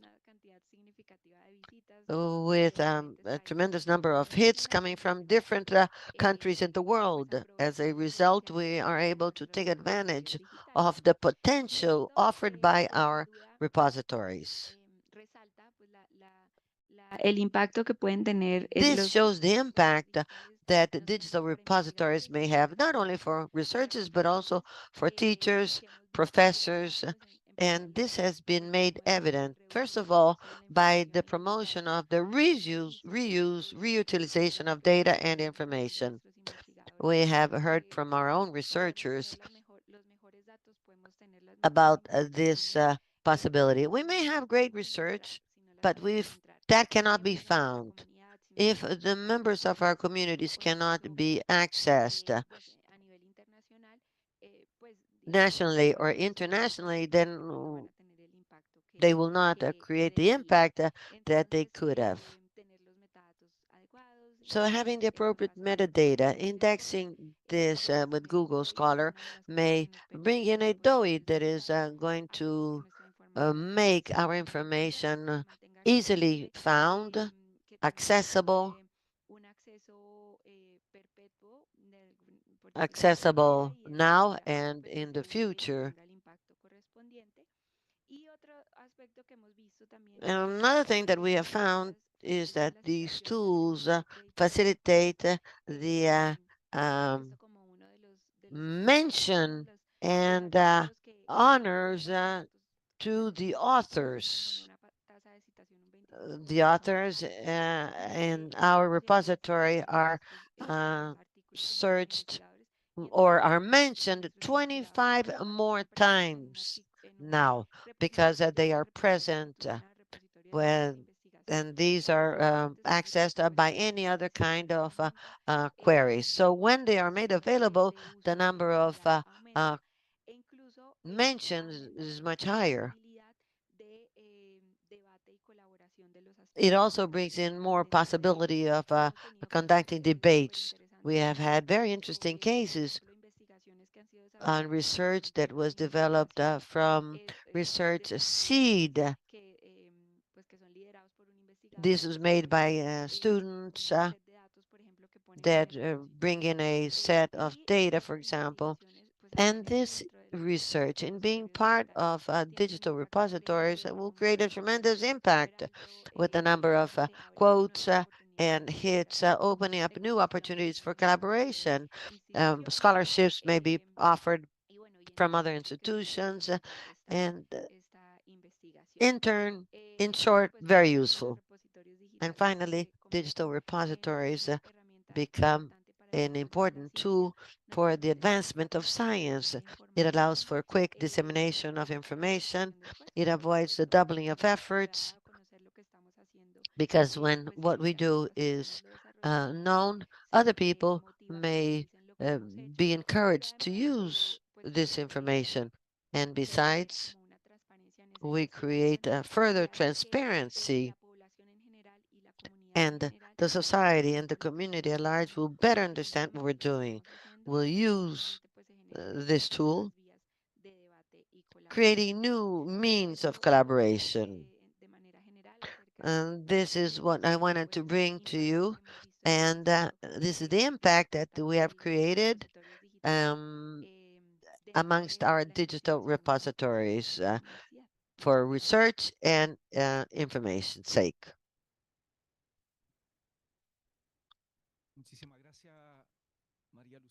Thank you very much, Maria Lucía. It is very interesting how when we talked 10, 15 years ago about repositories, it was to give access to an institutional wealth of information and to make all that information accessible. What is so interesting is the change that we can hear, how to make that information,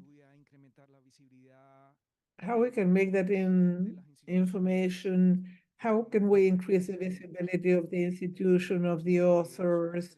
I think there is a change, and a very interesting change, that implies a change in roles, in profiles of the people working in those repositories, because it's not only a question of building repositories, ensuring that the repository is complete and includes all the information of the institution, which was our purpose 10 years ago.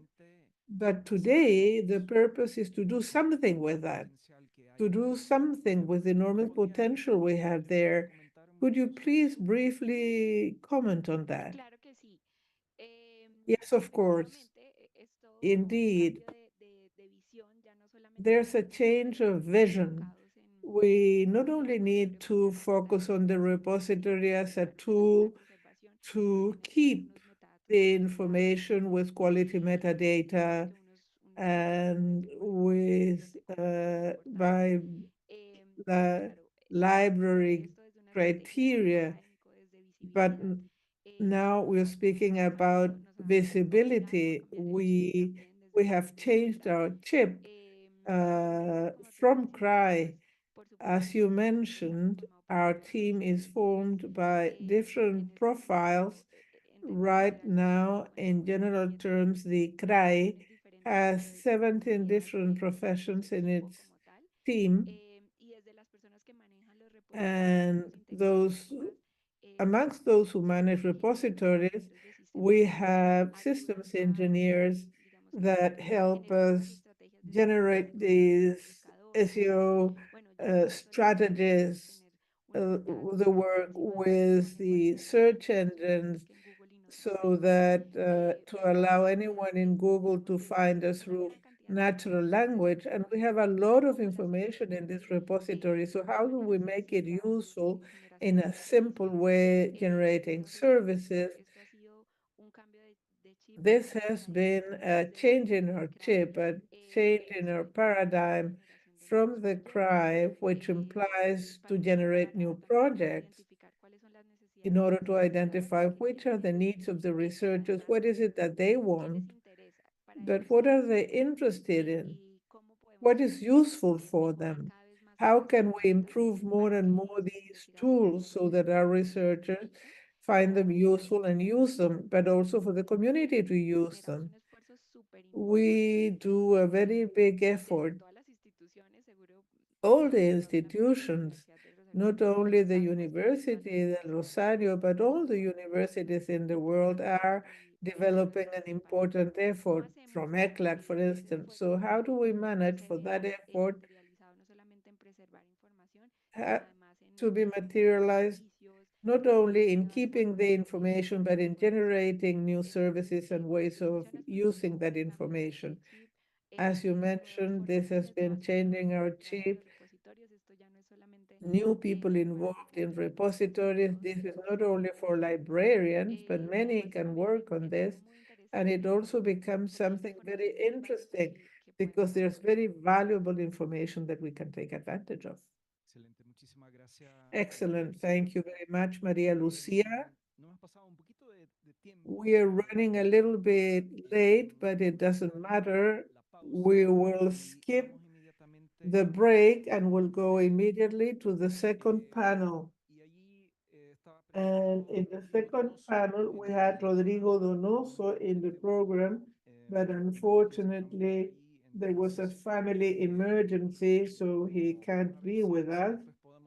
Let's see if afterwards we can share his presentation, because his experience in the University of Chile is very important, and I would like to see how it would be possible to include his information in our debate of today. So we go immediately to the presentation by Carolina Botero, who will be speaking about digital rights in the era of artificial intelligence. In the context of the presentation by Charlotte on Creative Commons, we already touched that point. And I think what Carolina will be presenting will be very interesting. Carolina is advisor and former director of Carisma in Colombia. Carolina, are you there? Yes, hello. Good afternoon for me. Good morning for you. Well, please. Thank you very much, Wouter, for the invitation. I'm very glad to be here. You have my presentation because my connection is not that good. Thank you very much. Yes, we can see it there.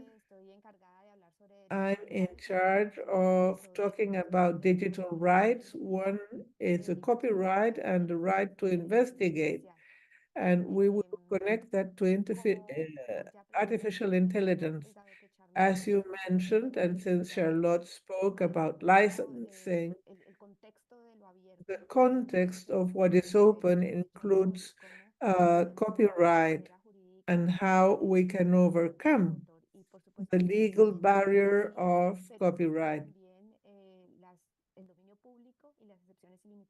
But we have limitations that allow developers, but also tools that allow to reuse and have access to content without having to ask permission for that. And that is important to take into account also as an option for the open world. Having said this, and to provide this framework, the way in which I want to approach today this, since we are to do this from the point of view of users of repositories, which are mainly researchers. So I would like to begin with a context. What is artificial intelligence?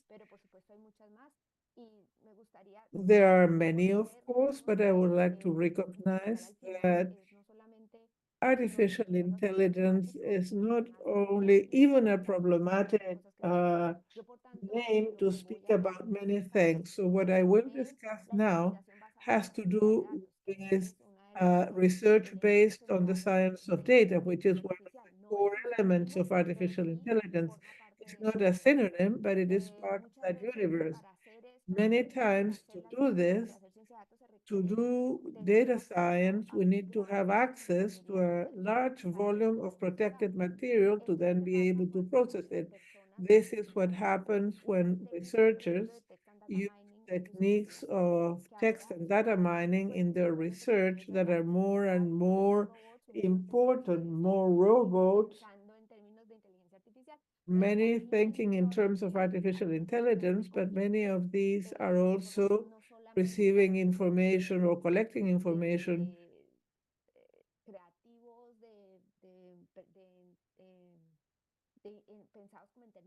not only thought in terms of industry, but also this can be studied by researchers looking for very concrete context.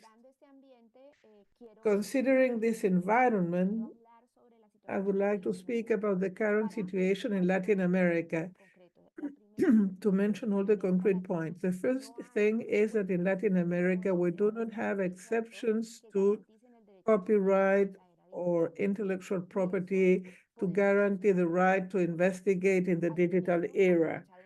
And we could take advantage of a great opportunity in Latin America, which is the creation of national strategies of artificial intelligence. Many are reflecting on this, many countries, and this is what I'm going to discuss. This is the axis of what I want to share. First, fair access to knowledge.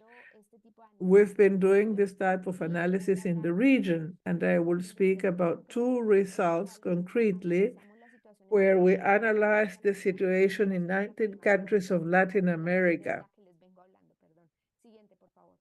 Next one, please. One of the research is Patricia Diaz from Universidad de la República in Uruguay compiled the text of the legislations of the region to establish which was the situation of flexibility to copyright or intellectual property in Latin America. One of the concrete topics analyzed,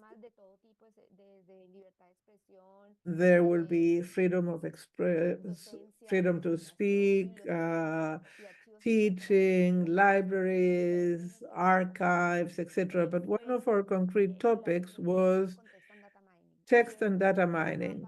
And text and data mining, or this is the map that we draw in the end of Latin America, a situation where Latin American countries are not facing this challenge, have not modified their copyright laws to guarantee research in the digital era. The only country that, according to this research, has a more friendly framework is Ecuador, but they approach it as a limitation of responsibility.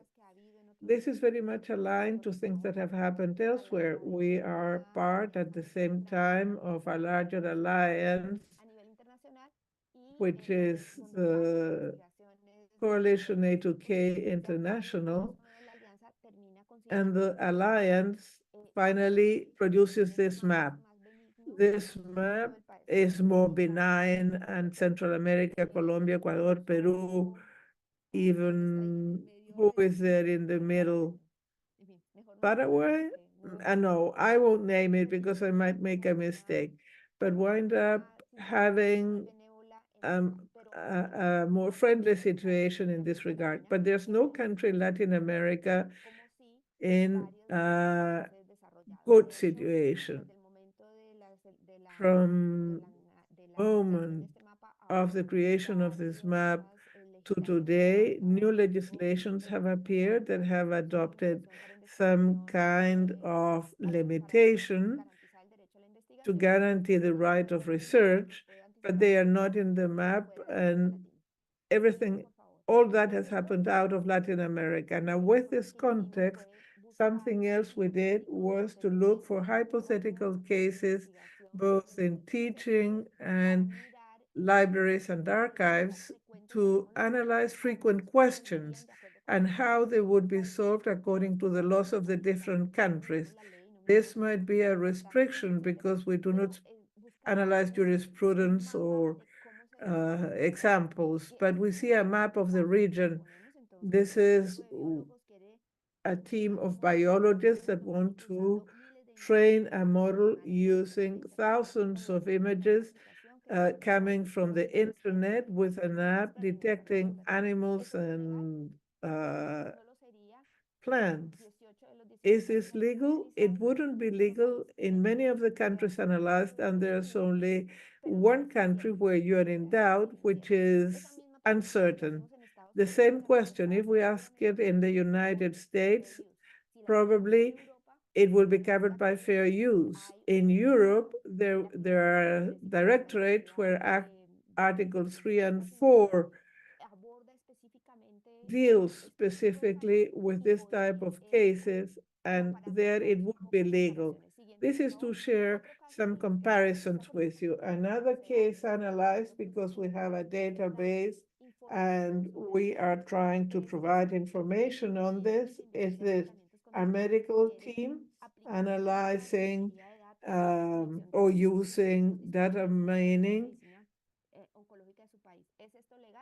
in an oncological database of their country. Is this legal? You have there to the right the answer of the different countries, but it's not legal in Latin America.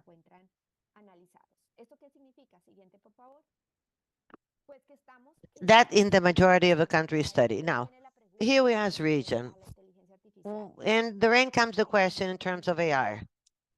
As I already said, many of the Latin countries are right now thinking about a national policy on how to create means to benefit from AI for our own development. We made analysis of the status of the countries in Latin America and the policies adopted, and we have found, can you please change next? Thank you. We have found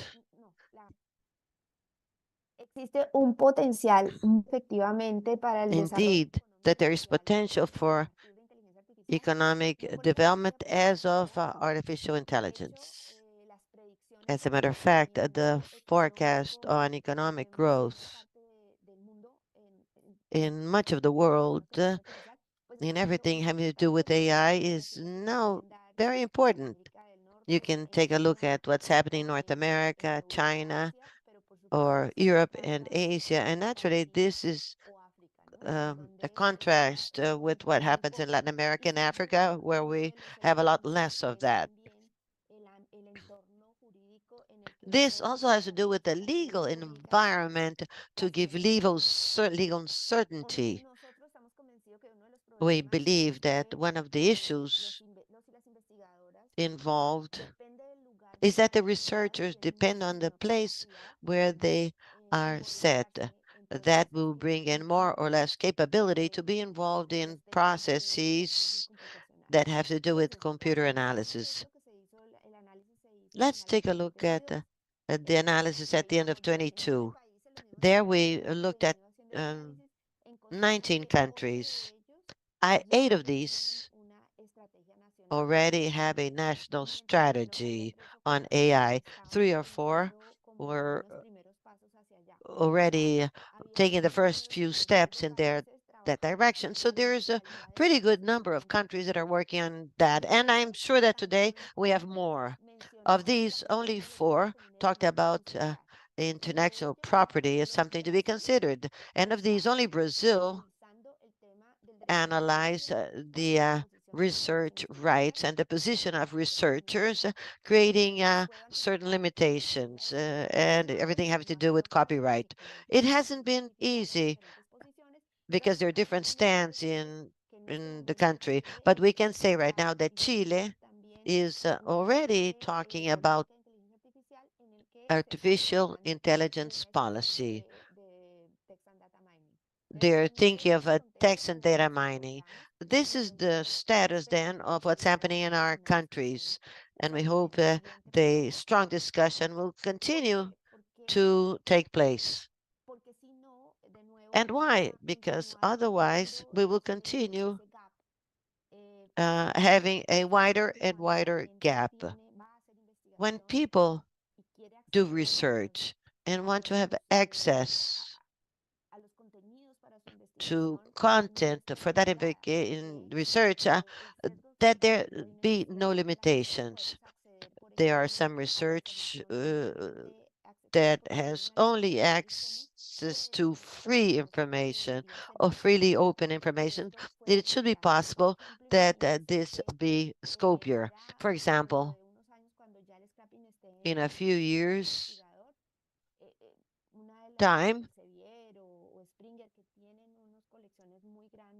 there will be some tremendous collections of scientific articles available. And the idea, though, is that cancer research, for example, be exclusively allowed for only a couple of universities and no access to all the others. This is all related to the right to access information. That is why we have to have a human rights perspective. We are looking at this, especially after COVID, because this kind of technology for research to look for a cure, realizing that everybody has access, should have access to information. And aside from national resources, OMPI also worked on this, especially in the Permanent Committee on Copyright and related Rights, SCCR. Only recently, in 23, we saw that that is working these 3 priorities. When we talk about research, they are now analyzing text and data mining, especially with the interest that OPI is bringing into their countries.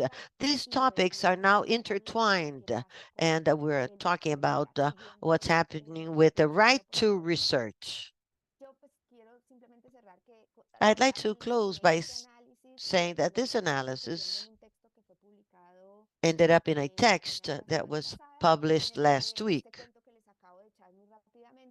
What I just talked about related to OMPI is also made available here. And let me now express my gratitude for inviting me to be here, for hearing me. And these are the organizations that are part of our partnership. And we at OMPI follow this all up in order to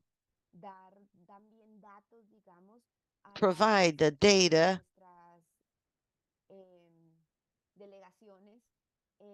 to all our delegations at OMPI.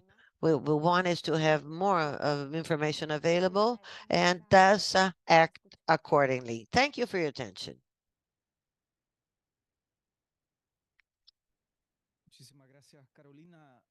Thank you so much, Carolina. There's a whole new world opening up at our feet because of AI. And you, in your presentation, brought us a very interesting perspective, point of view. That is the legal side of it and the tremendous work that we still have to do in the region. Thank you so much for bringing in that. And yes, we realize that there is a lot that remains to be done. We now continue with the next presentation. Pablo Budroni will be our next speaker. Es el jefe de IOSCA from the International Liaison Office.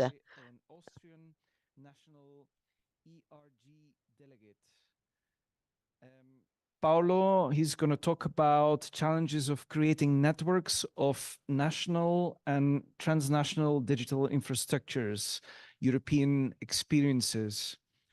Paulo, are you there?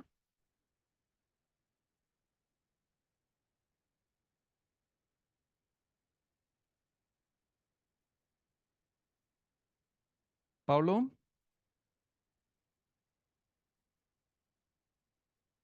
Paulo, could you, we don't hear you, we don't see you.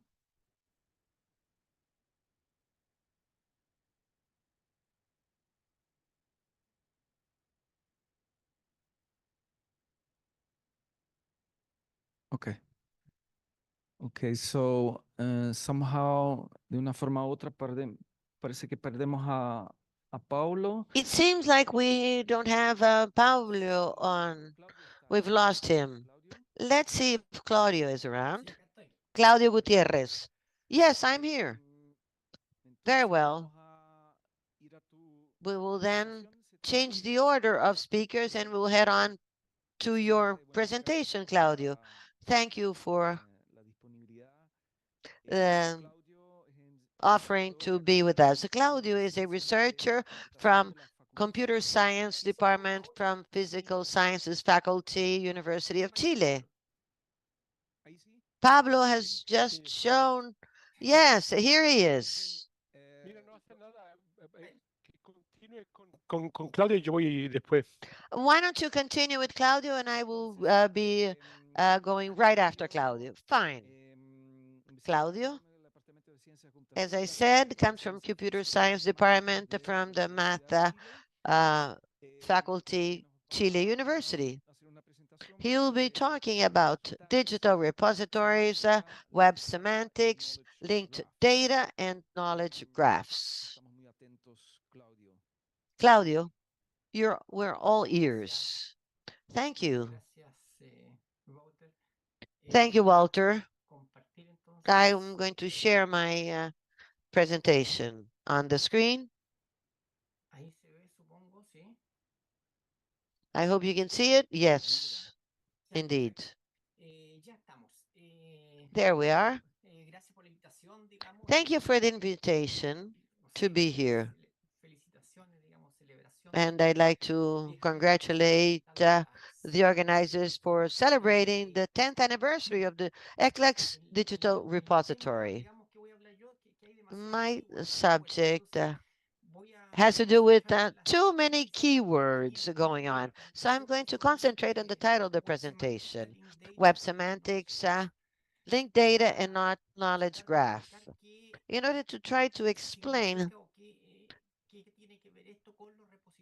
the meaning and what this has to do with digital repositories.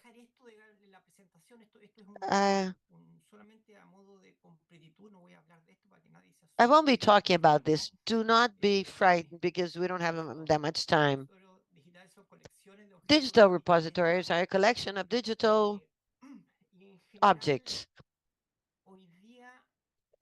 Nowadays, this involves many topics, and you know well, better than I do. This has to do with open access, with fair criteria, with open archival information systems, with certification. There are a couple of ISO items related to this with the trust principles. And here then, I am brought you some of the titles just so you know the tremendous amount of wealth behind repository information. Let me take advantage of these minutes to talk about the role of all of this that was very popular at a certain time. Web semantics, that was also very important at the beginning of the 2000. And this has to do with a practical idea. And when we talk about all of this, it's because of the web protocols, and web as a universal space for information. Almost none of the computer apps today would have been made available without having everything based on scroll data from the web. There is data, there's information, there's knowledge that goes beyond human scale, especially the scale of the classic repositories that were libraries, the libraries. What we need are machines. We need to automate, perhaps only partially, access, content, and meanings. The idea of web semantics has to do with automating semantics or semi-automating semantics. And as a result, they need to collaborate with machines, with computers, with software in the world of semantics. The idea then of web semantics is to tag objects with formal metadata. This is something that is known well amongst people in information. And then raising the level of sophistication in the organization of metadata to directed vocabulary, taxonomy, ontologies. And naturally, based on this, to develop machinery to retrieve digital objects. That's the idea of web semantics. It had a very important movement that was developed at the beginning of the 2000s. And neural networks came about. Now, a direct result from that is the linked data project. These are semantic data networks at the network or global levels. The key idea here is to automate semantic relationships between objects to take advantage of the web infrastructure. And the main advantage in the web is the hyperlink, is the link between objects, and semantic links as well. And here, create network of related digital objects over the web with semantics. And based on this, developing machinery to organize, develop, and query the network.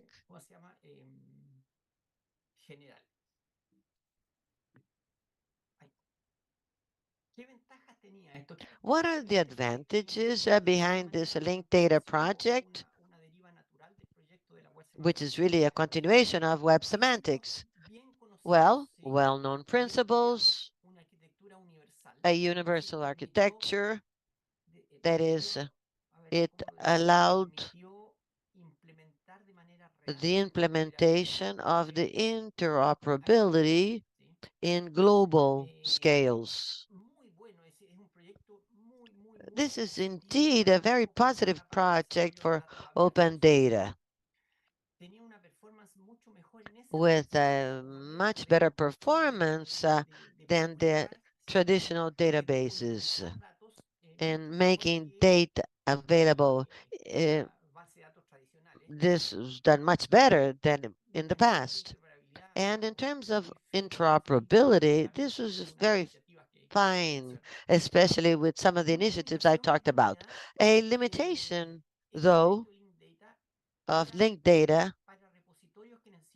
was related to repositories that need partial access policies, like inside corporations, data that we don't want to go out of the company, governments,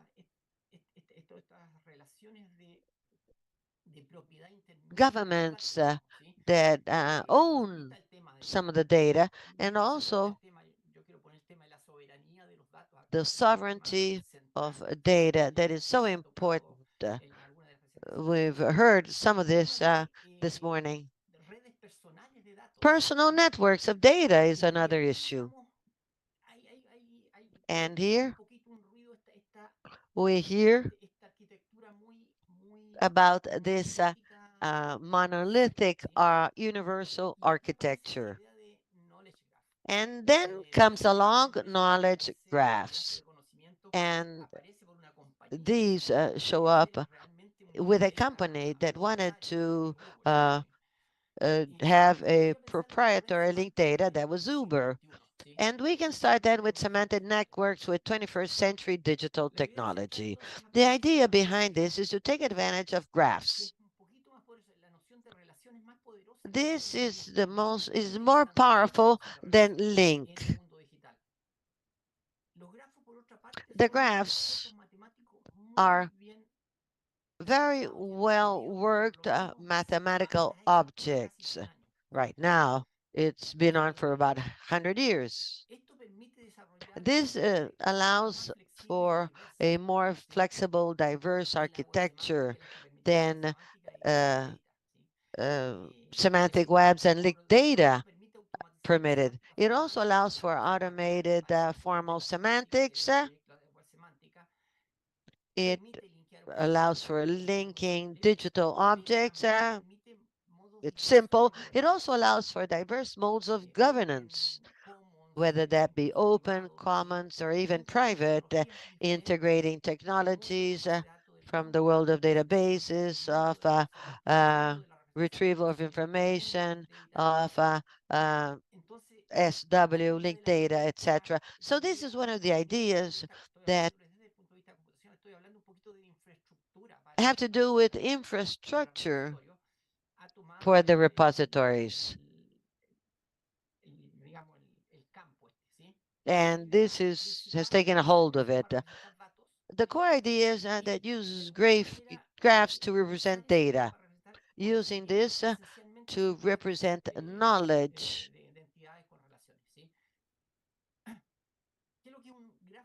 And what about knowledge graphs? These are systems that support networks of digital objects with automated semantics,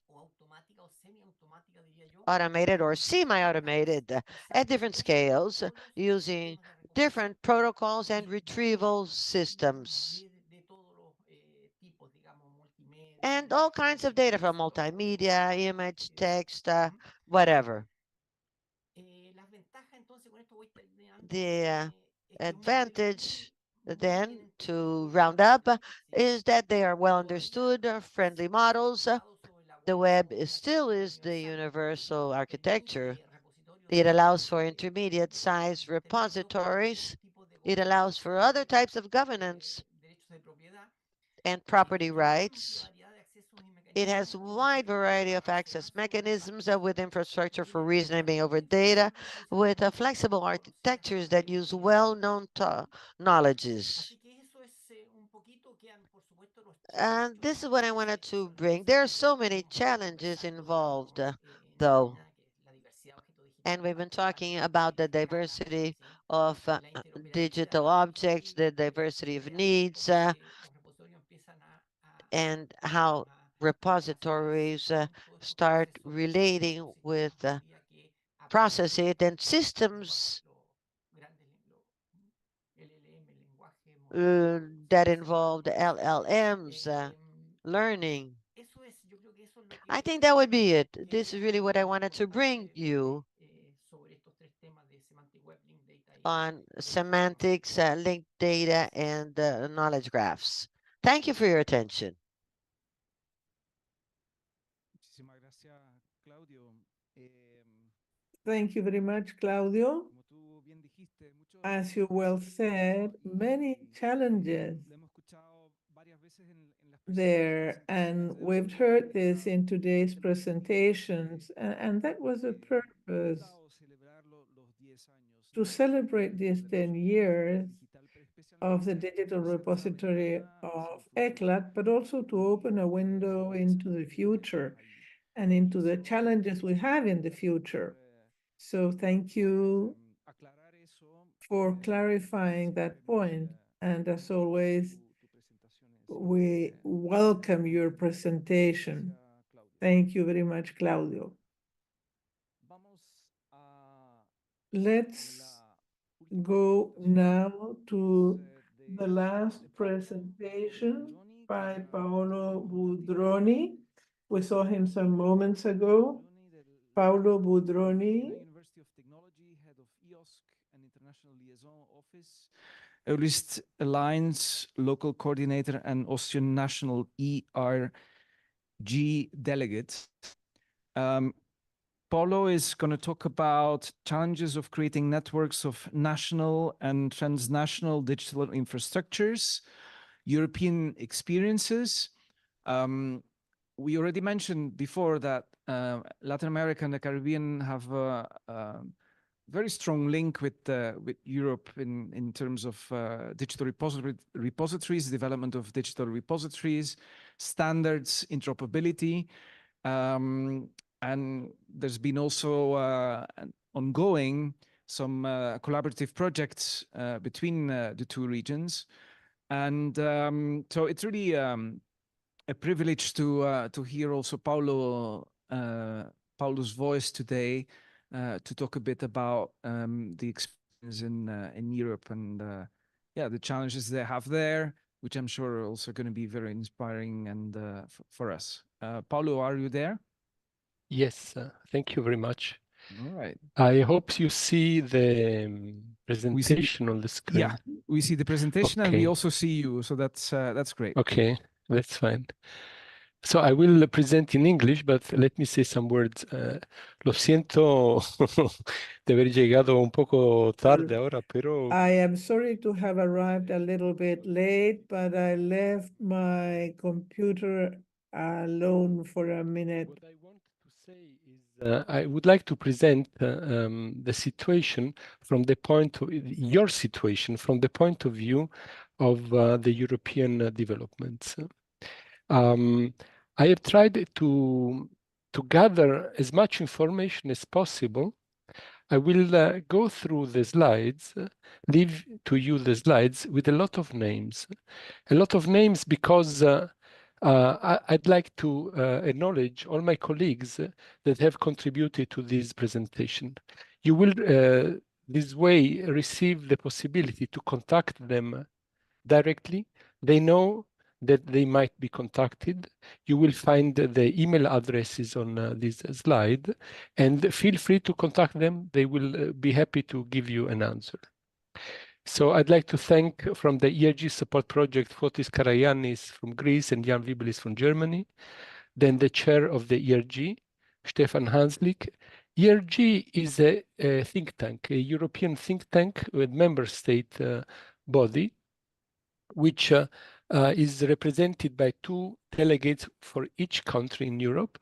And my colleagues, Ron Augustus from the Netherlands, Malin Sandström from Sweden, Jan Meyer from Norway, Alexander van der Hill from the Netherlands, Panos Argirakis from Greece, Ignacio Blanquer from Spain, Aruna Stasionis from Lithuania, they have prepared a statement and some slides concerning the statement.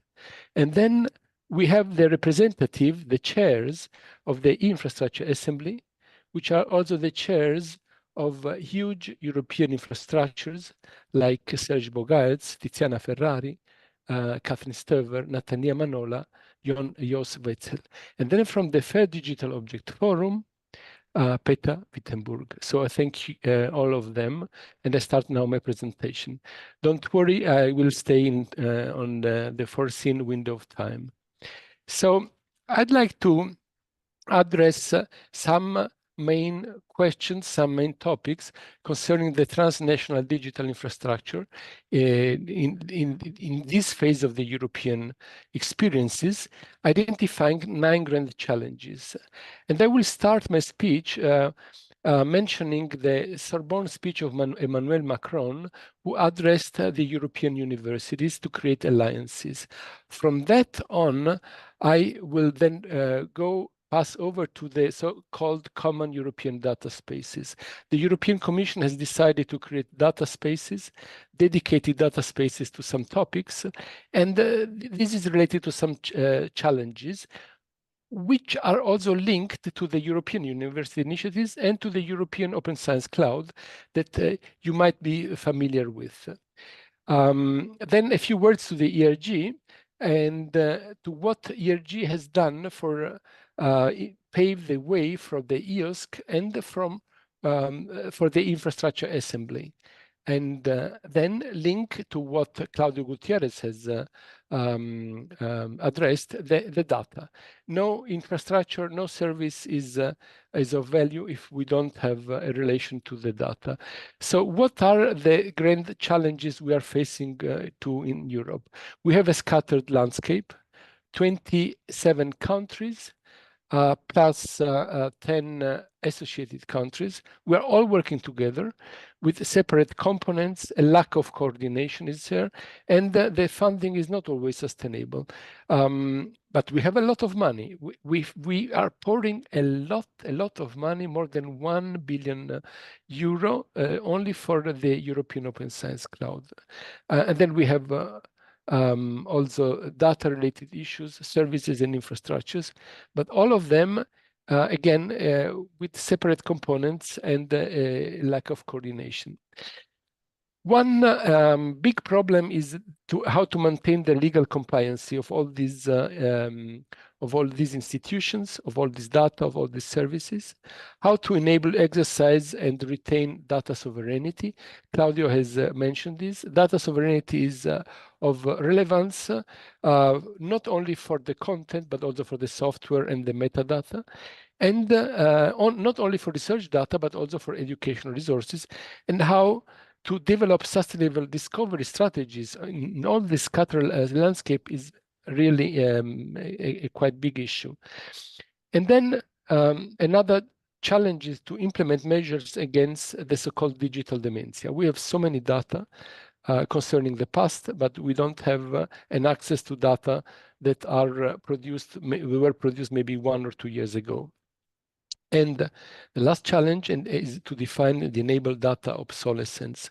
What can we delete? This is also an issue.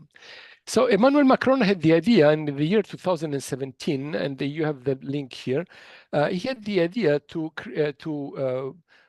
foster and promote alliances of universities. And he said, well, we need to address all universities, all colleges, all institutions of applied technology, of arts, to gather together, to have combined studies, and to allow the free exchange of data, which is a great idea. It was 2017, and now, only 5 years after that, 500 universities in Europe are inside of an alliance. Who is financing this? So let's take a look to the landscape. You see parts of the European geography.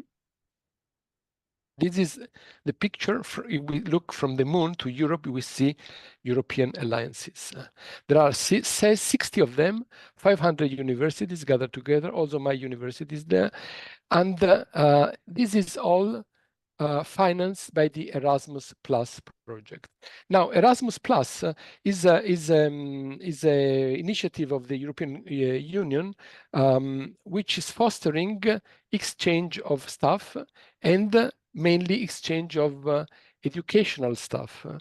But we know that institutions like universities, they are also doing research. So let's see how it fits in this big pan-European development. On the other hand, after the launch of the European Open Science Cloud in the year 2018, the Commission had the idea to create the European Common Spaces.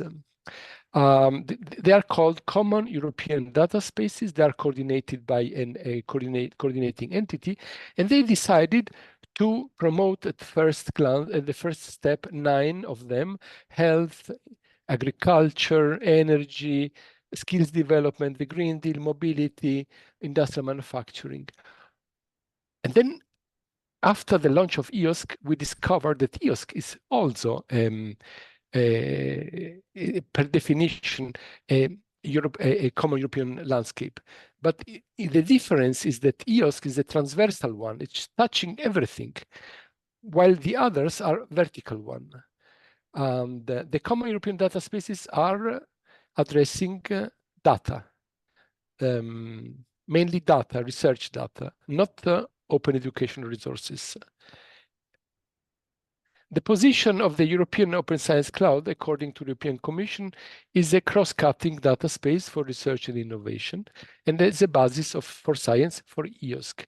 Of course, also the other data spaces are basis for science, but they are also of relevance for industrial cooperation. And there we come to the commercial component. The last year, in October 2023, we had an event in Vienna where we wanted to have a look to the developments after 5 years of EOSC. And then we realized that in order to adopting a 3-phase strategy, Europe could advance towards the EOSC vision by adding something new, which was not foreseen during the launch. What was not foreseen was the use of the fair digital object. At that time, we did not talk about fair digital objects. We just talked about fair and fair principles. But this has been developed. And during the Lustrum event in October, we said, let's go through these through phases, through steps, 3 steps. Start with the fair digital objects. Then have a second phase, fair for humans, and then at the end, the fair for machines. And this fair for machines is where I want to link to the previous speech of Claudio Gutierrez. Through these 3 steps, it's maybe possible to enhance and speed up the process of federating through the EOSC, federating all the infrastructures and the data producers. So a quick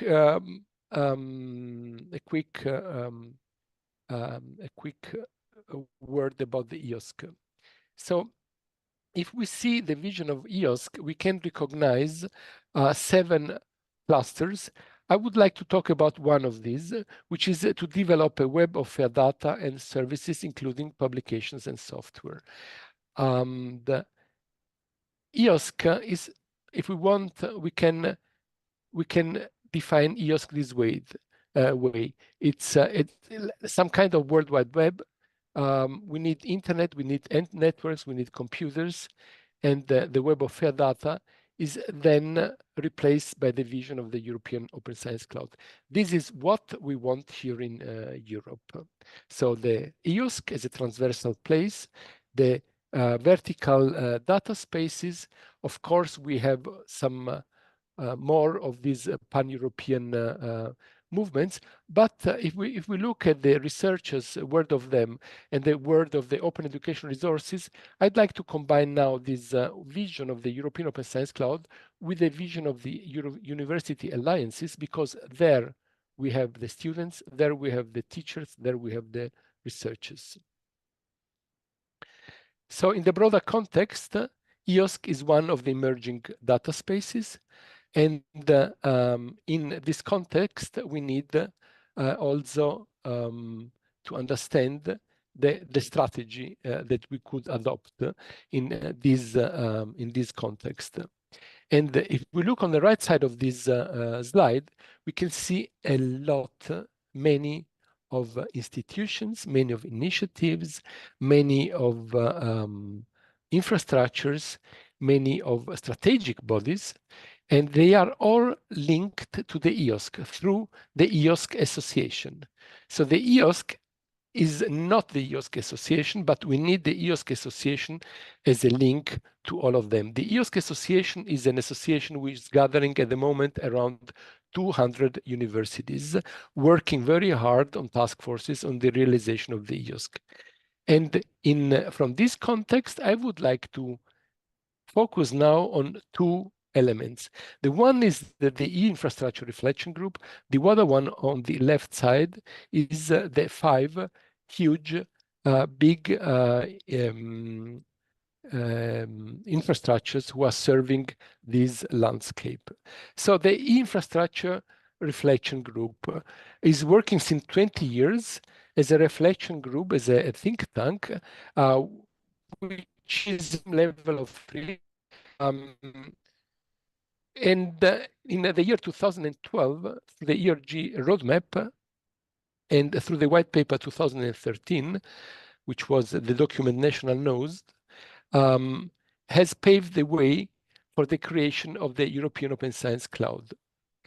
The contact to the ERG is on this slide. I would like to focus now on what ERG has said just 2 months ago concerning the recommendation concerning the infrastructures for research and education. I have picked now this recommendation because this conference is about infrastructures and the experience, digital infrastructures and the experiences. There are many statements of the ERG, but I would like to focus now on this recommendation, which is saying we have 5 big infrastructures. They are named here in blue, and they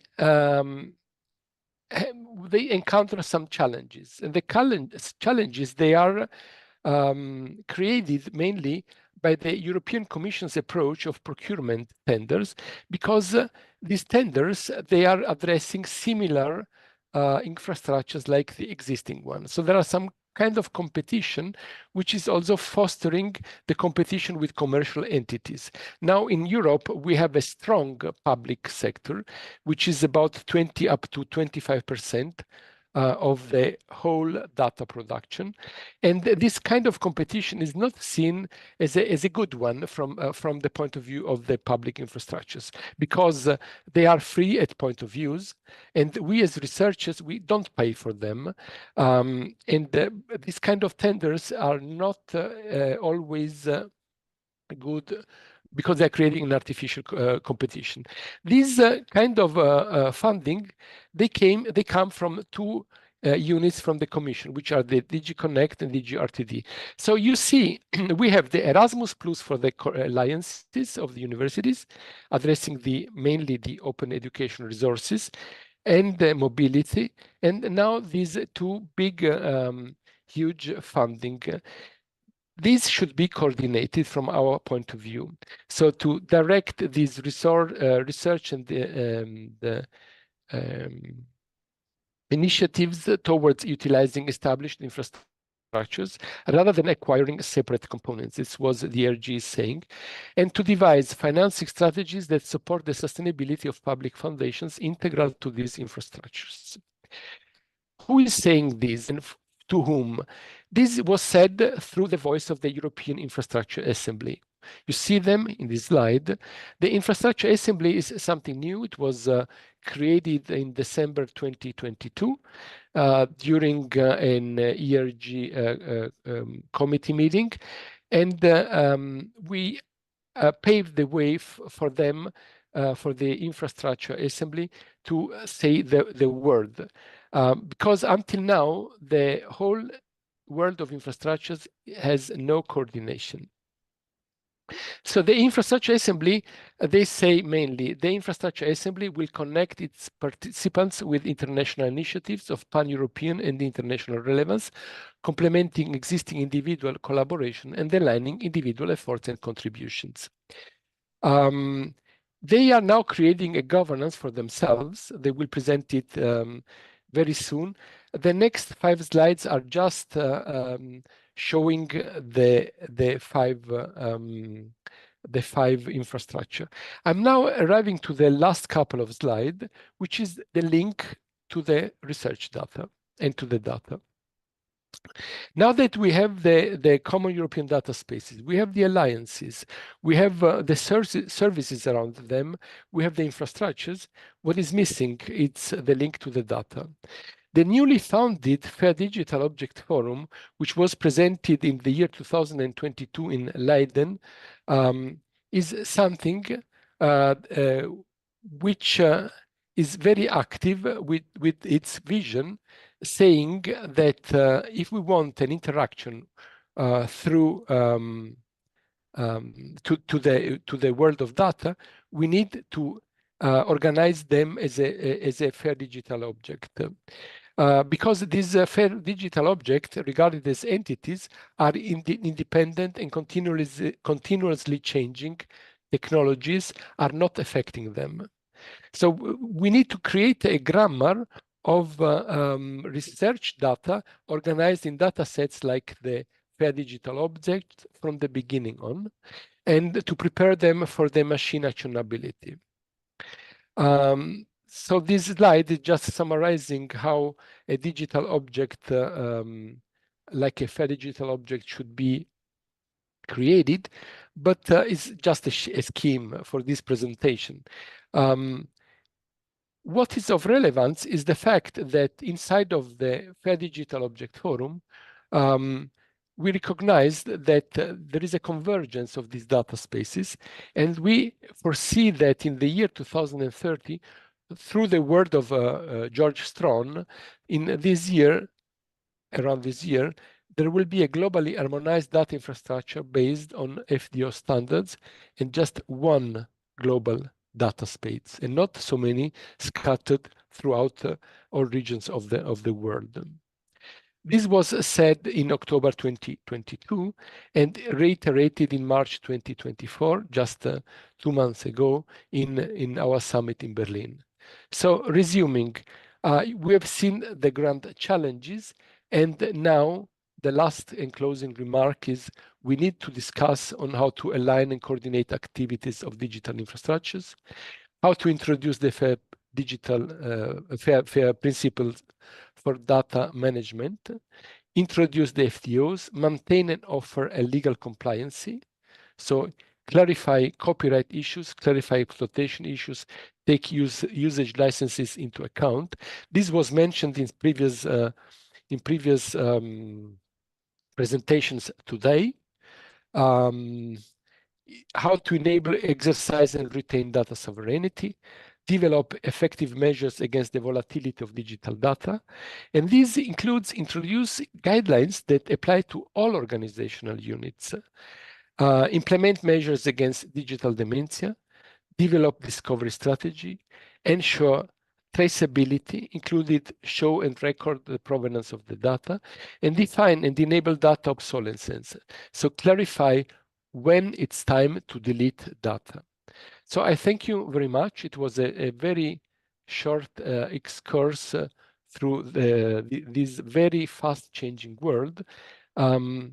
But I thank you very much for having invited me for this conference. Thank you.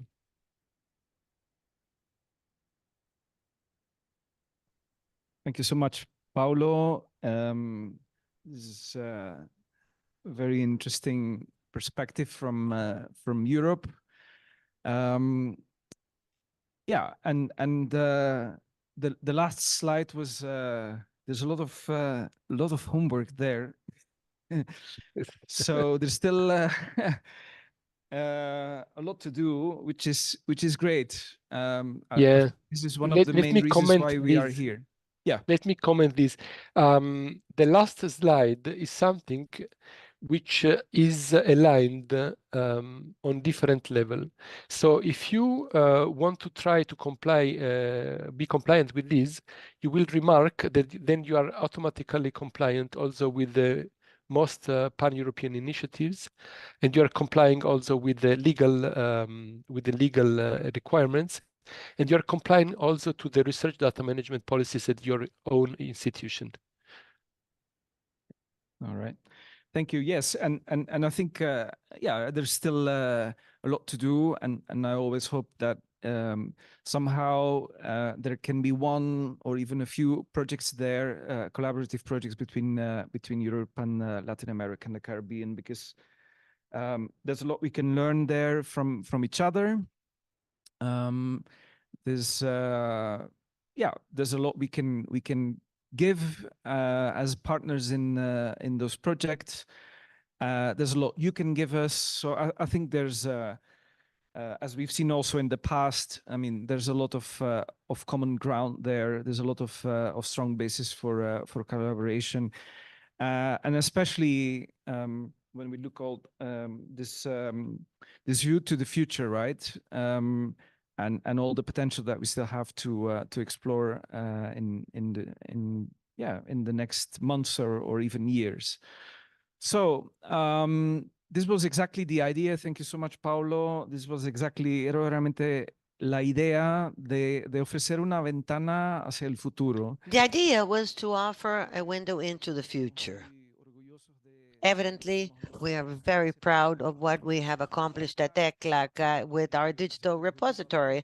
As we heard from our Deputy Executive Secretary, it has been a slow but sure progress. We started with about 10,000 downloads. We're now at 1.5 million downloads 2023 from our repository. That shows the tremendous growth and the evolution of our repository, how we have invested in innovation.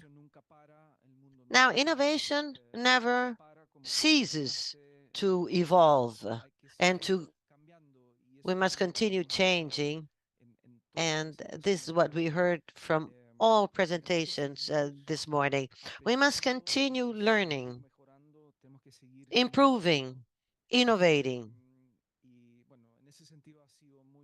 Thus, I would say that the presentations here were very, very inspiring. I am very thankful to all speakers, to our keynote speaker, Thomas.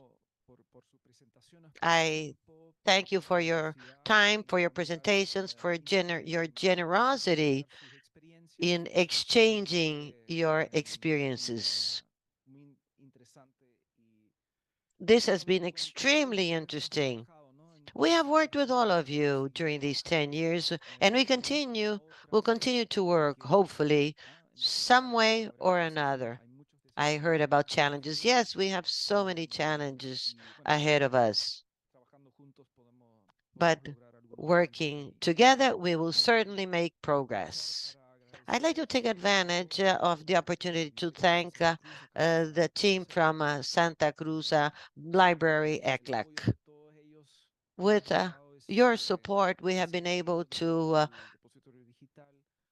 have such success at the digital repository. I also wish to thank ECLAC's web team. For 3 years now, I'd say, they have worked closely with our own division.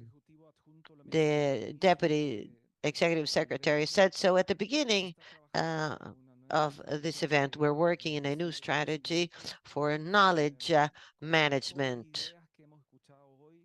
We have heard so many ideas today. There are so many initiatives that circulate around here at ECLAC.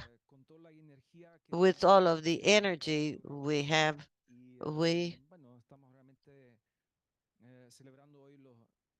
are pushing forward, and now we are celebrating 10 years of success, and we're very excited for the next decade that will continue to make headway. We certainly strive to work every single day in what we are very interested in: access to quality information. This is something that is very important. That is how to position ourselves as UN, as a benchmark for quality information in the region. And this is what inspires us to work on a daily basis. With this, then, I once more thank all of the speakers, the team from the library, web services unit, and I also wish to thank Marlene. She's been with us and is retiring at the end of the month during her birthday. I thank everyone for your excellent work. And this then means we are closing this event. I thank the public, all of those who have been connected by YouTube and Zoom with us. And we'll meet at our next webinar. That will be in June, next month, where we'll be together again. Thank you all. We'll see you soon. Goodbye.